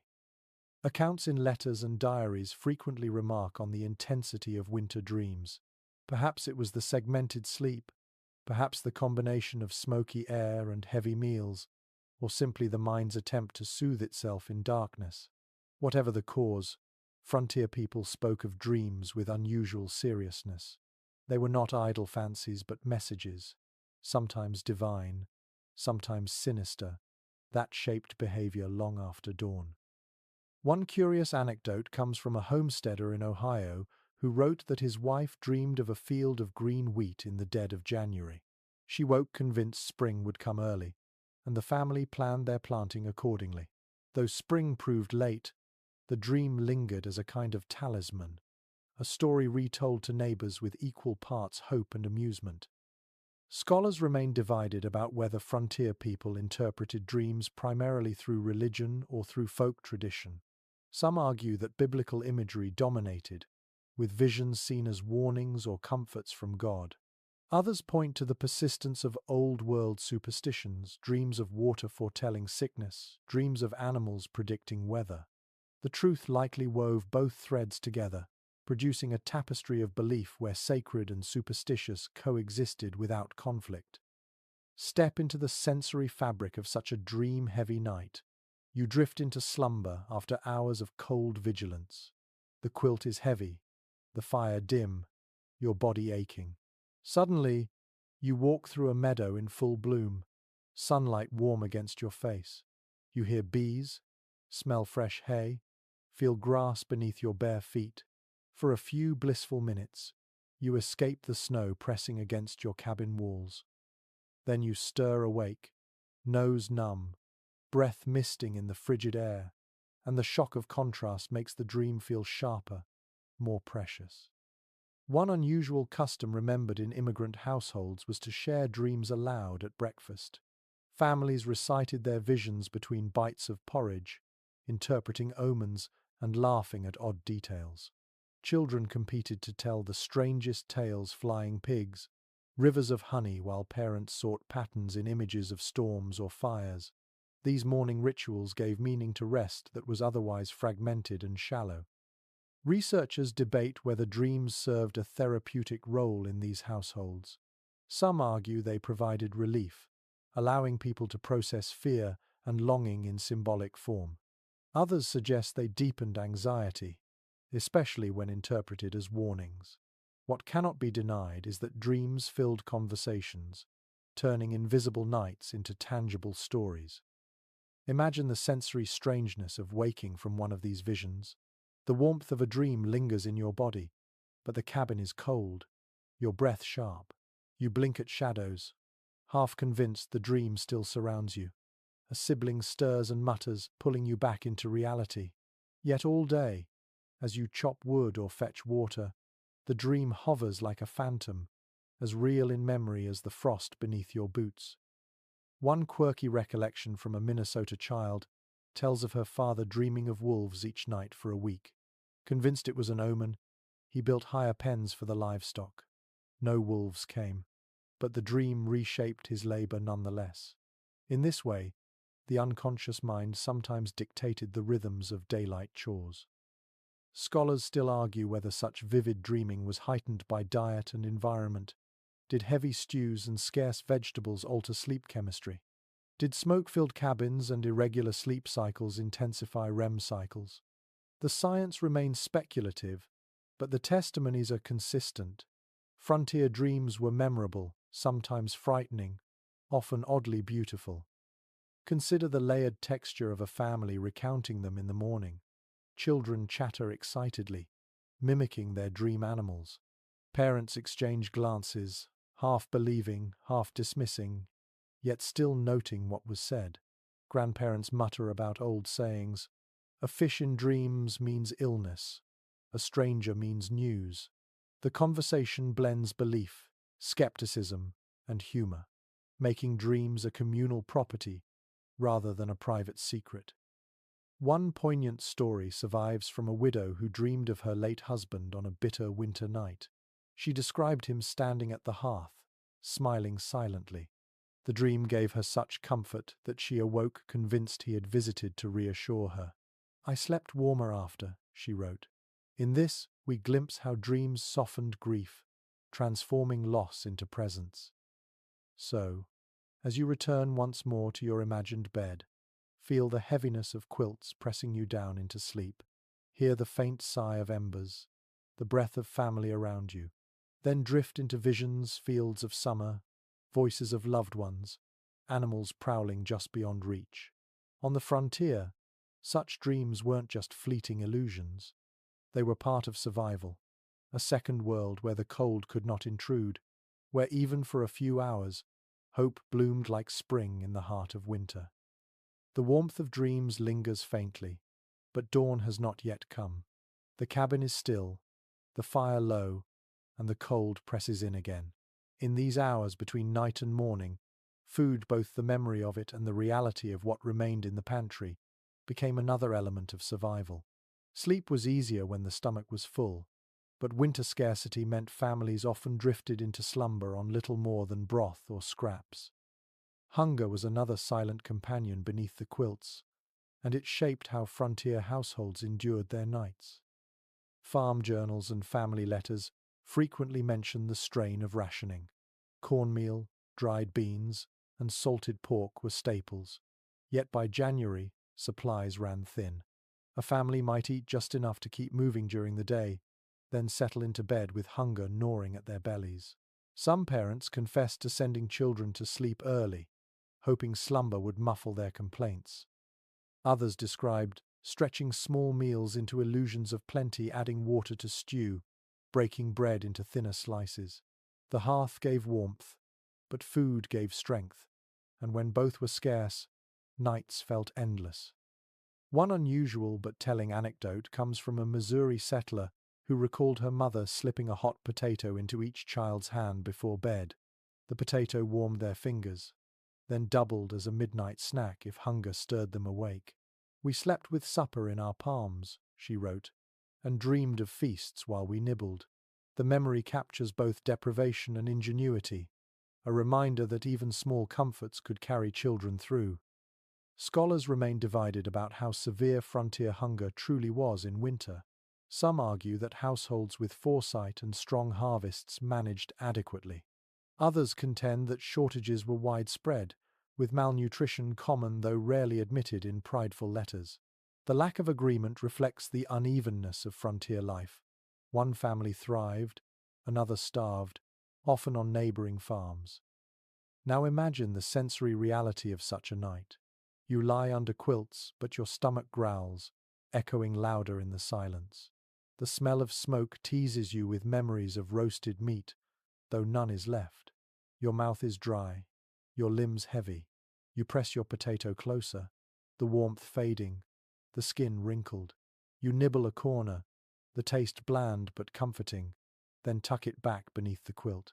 Hunger doesn't vanish, but it quiets enough for sleep to creep in. One curious practice among some Appalachian families was to drink hot water before bed, flavored with herbs if available.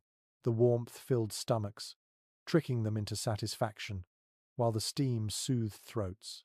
Children sometimes called it empty stew, laughing at the idea of pretending water was soup. Yet even pretense gave them comfort, proof that imagination could help where food failed. Researchers debate whether such strategies weakened bodies too much to endure winter labor. Some argue that meager diets left settlers prone to illness and exhaustion. Others suggest that frontier metabolisms adapted, bodies slowing to match the scarcity.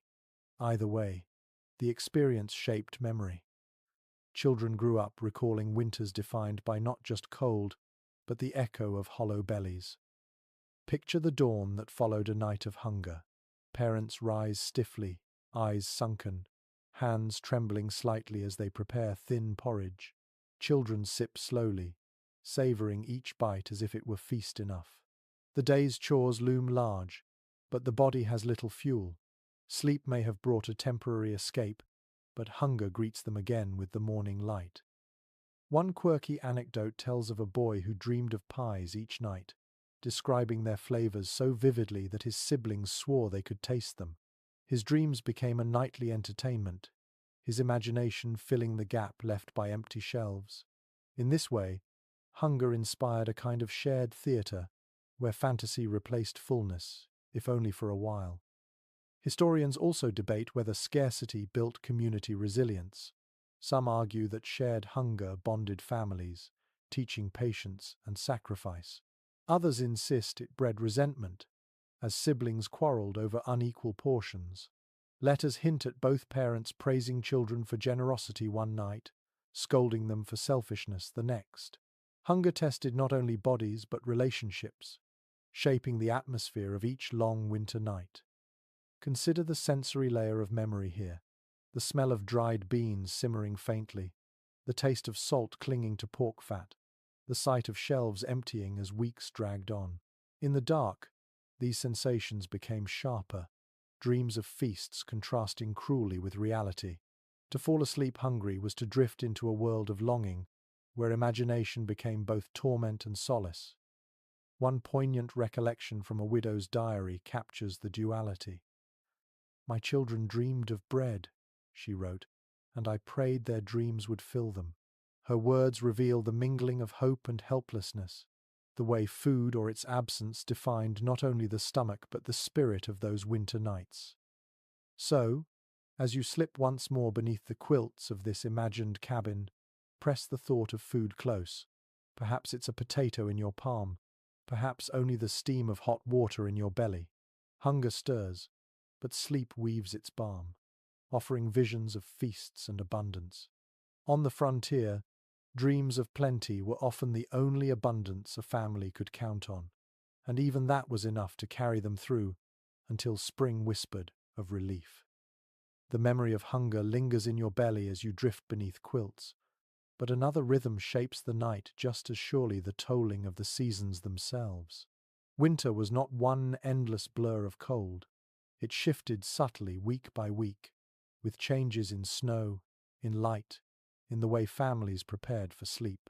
Frontier households lived attuned to these rhythms, for each stage of winter demanded new adjustments in how to rest, how to preserve warmth, and how to survive.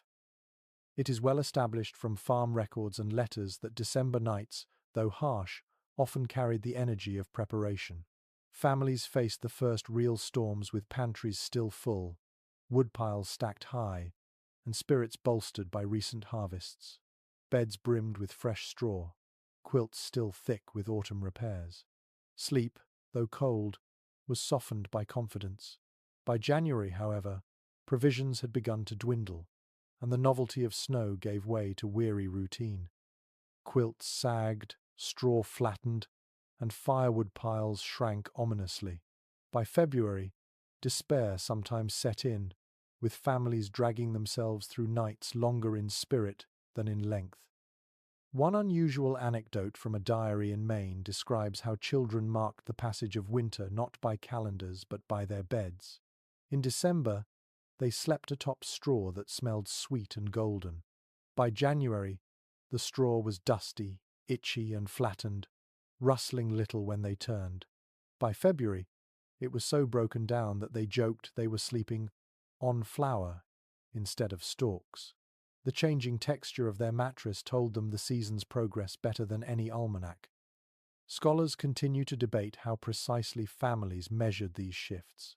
Some argue that moon phases, star positions, and animal behavior gave constant clues. Others suggest that time blurred into a haze of cold, with only major events, storms, births, deaths standing out. The disagreement reveals how survival reshaped time itself. Calendars mattered less than the feel of straw, the weight of quilts, the echo of empty barrels. Now imagine yourself passing through these stages. In early winter, you lie on firm straw, quilts smelling of fresh dye, the pantry still echoing with jars and barrels. Hunger nags less, and you drift easily.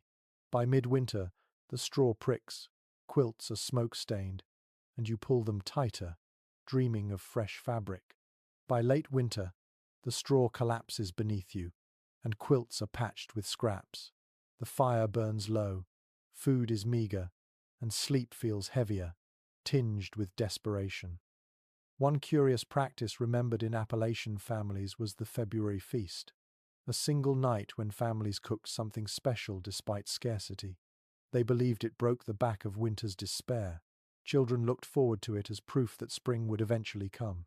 The meal might be nothing more than cornbread baked with honey or a stew enriched with a little precious meat, but afterward, sleep came sweeter, as if the body finally loosened its grip on anxiety. Researchers argue about whether these seasonal adjustments hardened people or wore them down. Some suggest the cycle built resilience, training families to adapt constantly.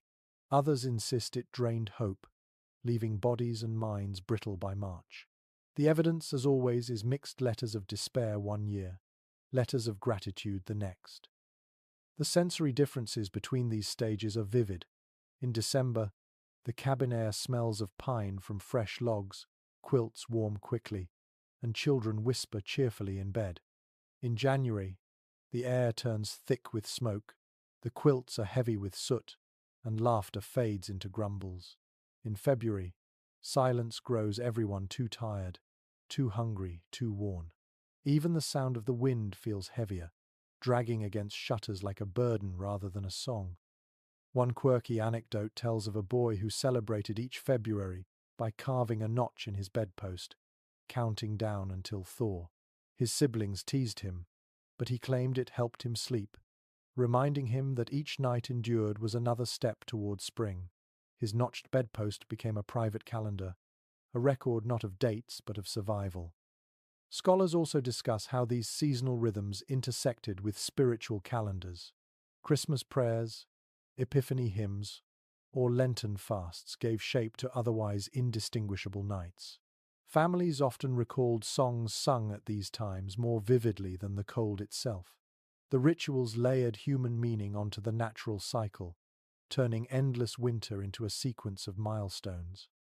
Imagine a February night, the hardest of all. The fire barely glows, the pantry is bare, and the straw beneath you has thinned to dust. You clutch quilts close, hearing only the sound of the wind. Yet you whisper to yourself or your children that spring will come. The knowledge doesn't warm your toes, but it warms your spirit just enough to coax you into uneasy sleep. One poignant memory from a settler woman captures this perfectly. She wrote, "In December we slept with hope, in January with patience, in February with endurance, and in March with relief." Her words map the emotional geography of frontier winter, a journey measured less in miles than in nights endured. So, as you close your eyes once more in this imagined cabin, feel the weight of those months pressing down. December's optimism, January's weariness, February's desperation, they all flow into the rhythm of sleep. The cold is constant, but the way you meet it shifts, shaping how dreams rise and how mornings are greeted. On the frontier, survival wasn't just about enduring the coldest night, it was about enduring the long procession of them, one after another, until spring finally cracked the world open again. The rhythms of December, January, and February have carried you this far, but the truth is that no two winters were the same. Each family crafted its own set of traditions, some practical, some emotional, that shaped how they endured their nights. These rituals weren't merely chores repeated in darkness. They were small acts of control, tokens of comfort, ways to transform a season of threat into a season of meaning. On the frontier, survival was never just physical. It was psychological, cultural, and even celebratory. Family journals often mention bedtime rituals that bordered on ceremony. Some households insisted on reading aloud by the fire, even if the text was just a scrap of newspaper or a battered Bible. Others ended each evening with a hymn, voices rising softly into rafters. The ritual mattered less for its content than for its predictability. It drew a line between day's labor and night's rest, marking the cabin as a place of safety despite the storm outside. One unusual recollection comes from a homestead in Ohio where children each placed a small stick on the fire before bed, symbolizing their contribution to keeping the family warm. The act was more symbolic than practical, but it gave children pride, teaching them that warmth was shared labor. "We each gave our spark," one child later wrote, "before we closed our eyes."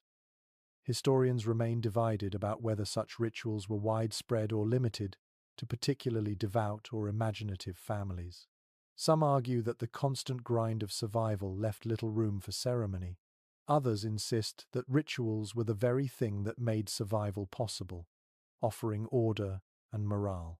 Perhaps the truth lies in variation. Some families stumbled into bed exhausted, while others found strength in ritual, however small. Now step into the sensory world of such traditions. The fire pops gently as each child places a stick into the flames. A hymn echoes softly, voices cracked but steady. A father's voice reads from a tattered book, the words drifting over quilts like a second blanket. You feel the air warm briefly as the fire flares, smell the resin of pine, hear the murmur of voices blending with the storm outside. It is no grand ceremony, but in its repetition, it becomes sacred. One curious custom among German immigrants was the telling of winter tales before bed, stories that combined folklore with family history. Parents recounted legends of spirits in the Black Forest, then folded in tales of grandparents braving ocean voyages. Children fell asleep believing themselves part of a long chain of survival, their own hardships linked to ancient ones. The cold became less isolating when framed as a shared inheritance. Scholars debate whether these traditions softened the memory of winters. Some argue that rituals gave families nostalgic lenses, making them remember the nights more fondly than they lived them. Others counter that the rituals were fragile shields, easily shattered by hunger or illness. Letters reveal both moods, sometimes warmth in memory, sometimes bitterness. The debates echo the reality of survival rituals could comfort, but they could not erase hardship. Picture the dawn that follows a night rich in ritual. Children wake with songs still humming in their ears, parents with prayers still echoing in their thoughts. Even if hunger gnaws or frost presses at the door, the memory of ceremony lingers, giving shape to the day ahead. Rituals transformed nights from mere endurance into moments of meaning. One quirky anecdote tells of a family who carved notches into their bedposts each night as a countdown to spring. Children argued over whose turn it was, laughing as they marked the wood. By March, the posts bore dozens of cuts, a visible record of endurance. To outsiders, it might have seemed childish vandalism, To them, it was a calendar carved in desperation and hope. Researchers also note that rituals weren't always solemn. Some families staged games of endurance before bed, who could stand barefoot on the cabin floor the longest, who could blow out the candle in one breath. Laughter punctuated these contests, distracting children from cold noses and empty bellies. In this way, ritual blurred into play, proving that resilience often hid itself in humor. Consider the sensory weight of these traditions. The flicker of firelight glints off children's eyes as they giggle at their carved notches. The sound of a hymn drifts upward, faint but resolute. The smell of singed wood fills the air as a stick is laid on the flames. Outside, snow presses harder against the cabin, but inside, warmth is woven not only from quilts and embers, but from voices, stories, and gestures. One poignant recollection from a woman who survived such winters as a child captures this spirit. We did not only endure the cold, we marked it, sang through it, carved it into memory. That is how we slept through nights that might have broken us. Her words suggest that survival was as much about meaning as about material. So, as you settle once more beneath the imagined quilts, feel the rhythm of these small traditions, the stick placed in the fire, the hymn hummed softly, the notch carved into wood. These are the rituals that turned a cold night into a remembered night, the fragile shields that carried families forward. And in their repetition, you too find comfort, knowing that meaning can be stitched into even the harshest hours of winter. The rituals linger in the air, the hymns, the bedtime stories, the stick laid on the fire. But now, as the long winter begins its slow surrender to spring, you sense the final truth about frontier nights. Survival wasn't measured by warmth alone, or by the fullness of bellies, or by the sturdiness of walls. It was measured by the simple fact that morning came, and the family was still together. Every dawn was a quiet triumph, proof that the night, with all its threats, had failed to break them. Letters and memoirs from the frontier, often close winter accounts, not with tales of grandeur, but with sighs of relief. We woke and saw the frost on the windows, and yet we lived. That line, repeated in one settler's diary, carries the essence of endurance. Winter nights were survived not because they were conquered, but because families clung stubbornly to each other, through quilts, through chores, through faith and fear. One unusual recollection comes from a Vermont family who celebrated the first night of thaw by sleeping with shutters wide open. Even though the air was still sharp, they wanted to breathe the promise of spring, to feel the cold without fearing it. The children laughed at the absurdity, shivering under quilts while moonlight spilled in, but they remembered it forever as the night when winter finally lost its teeth. Experts still discuss how these frontier strategies shaped the American character. Some argue that the resourcefulness sleeping on snow, inventing potato hand warmers, layering rituals bred resilience that echoed into later generations. Others caution against romanticizing, noting that many families suffered terribly and that survival often depended on luck as much as ingenuity. What is clear is that the experience of these nights, harsh, repetitive, filled with both fear and tenderness, became woven into the cultural memory of what it meant to endure. Now, step once more into the cabin. You lie beneath worn quilts, straw sagging beneath you, the smell of smoke thick in the air. A sibling breathes against your shoulder. A dog sighs at the hearth. The fire dwindles low. Outside, the wind still prowls, but inside, life holds. You feel the weight of hunger, the sting of drafts, the throb of fatigue, but you also feel the press of family, the warmth of shared rituals, the comfort of survival. Sleep takes you not as an enemy, but as a weary friend. One quirky tidbit survives from an old letter. A child confessed he sometimes wished winter nights would last longer, because only then could he stay tucked between his siblings, cocooned in closeness. It is a reminder that even in hardship, moments of sweetness lingered, reframing survival as not just endurance, but intimacy. Scholars continue to debate whether these experiences hardened or softened frontier families? Did the constant struggle make them more stoic, or did it teach them tenderness through shared dependence? The evidence bends both ways. Perhaps the truest answer is that it did both. It forged strength, but also carved empathy, reminding people that no one survived alone. So, when dawn finally breaks after the coldest night, the relief is palpable. Frost sparkles like glass on the window. The fire smoulders but has not gone out. Parents stretch stiff limbs, children blink awake, animals stir in the barn. The family has crossed another night, and in that crossing, they have kept the thread of life unbroken. Now let the story soften. Let the fire dim into a low glow, the wind ease into a whisper. Picture the cabin growing quiet, not from death or despair, but from rest. The night recedes, leaving only the memory of closeness, of survival, of warmth carved from scarcity. And now, as our long journey through the frontier nights draws to a close, I invite you to slow your breathing. Let the details of cabins and quilts, straw beds and snowdrifts fade gently from your mind. The struggle was real for those families, cold that bit to the bone, hunger that gnawed at the belly, noises that haunted every restless moment. Yet despite all that, there was survival, and in that survival, a kind of quiet triumph. Imagine the hush that follows a storm, when snow settles into soft silence. The cabin is still, the family asleep, and only the low crackle of fire remains. The air feels heavy but no longer menacing. In that silence, you too can find rest. Think of the warmth of shared quilts, the weight of straw beneath, the rhythm of breathing around you. These images belong not only to history, but also to you, now, as a comfort. The hardships are behind you. The night no longer threatens. You are safe, wrapped in memory and imagination, just as surely as frontier families were wrapped in wool and fur. Let your eyelids grow heavier.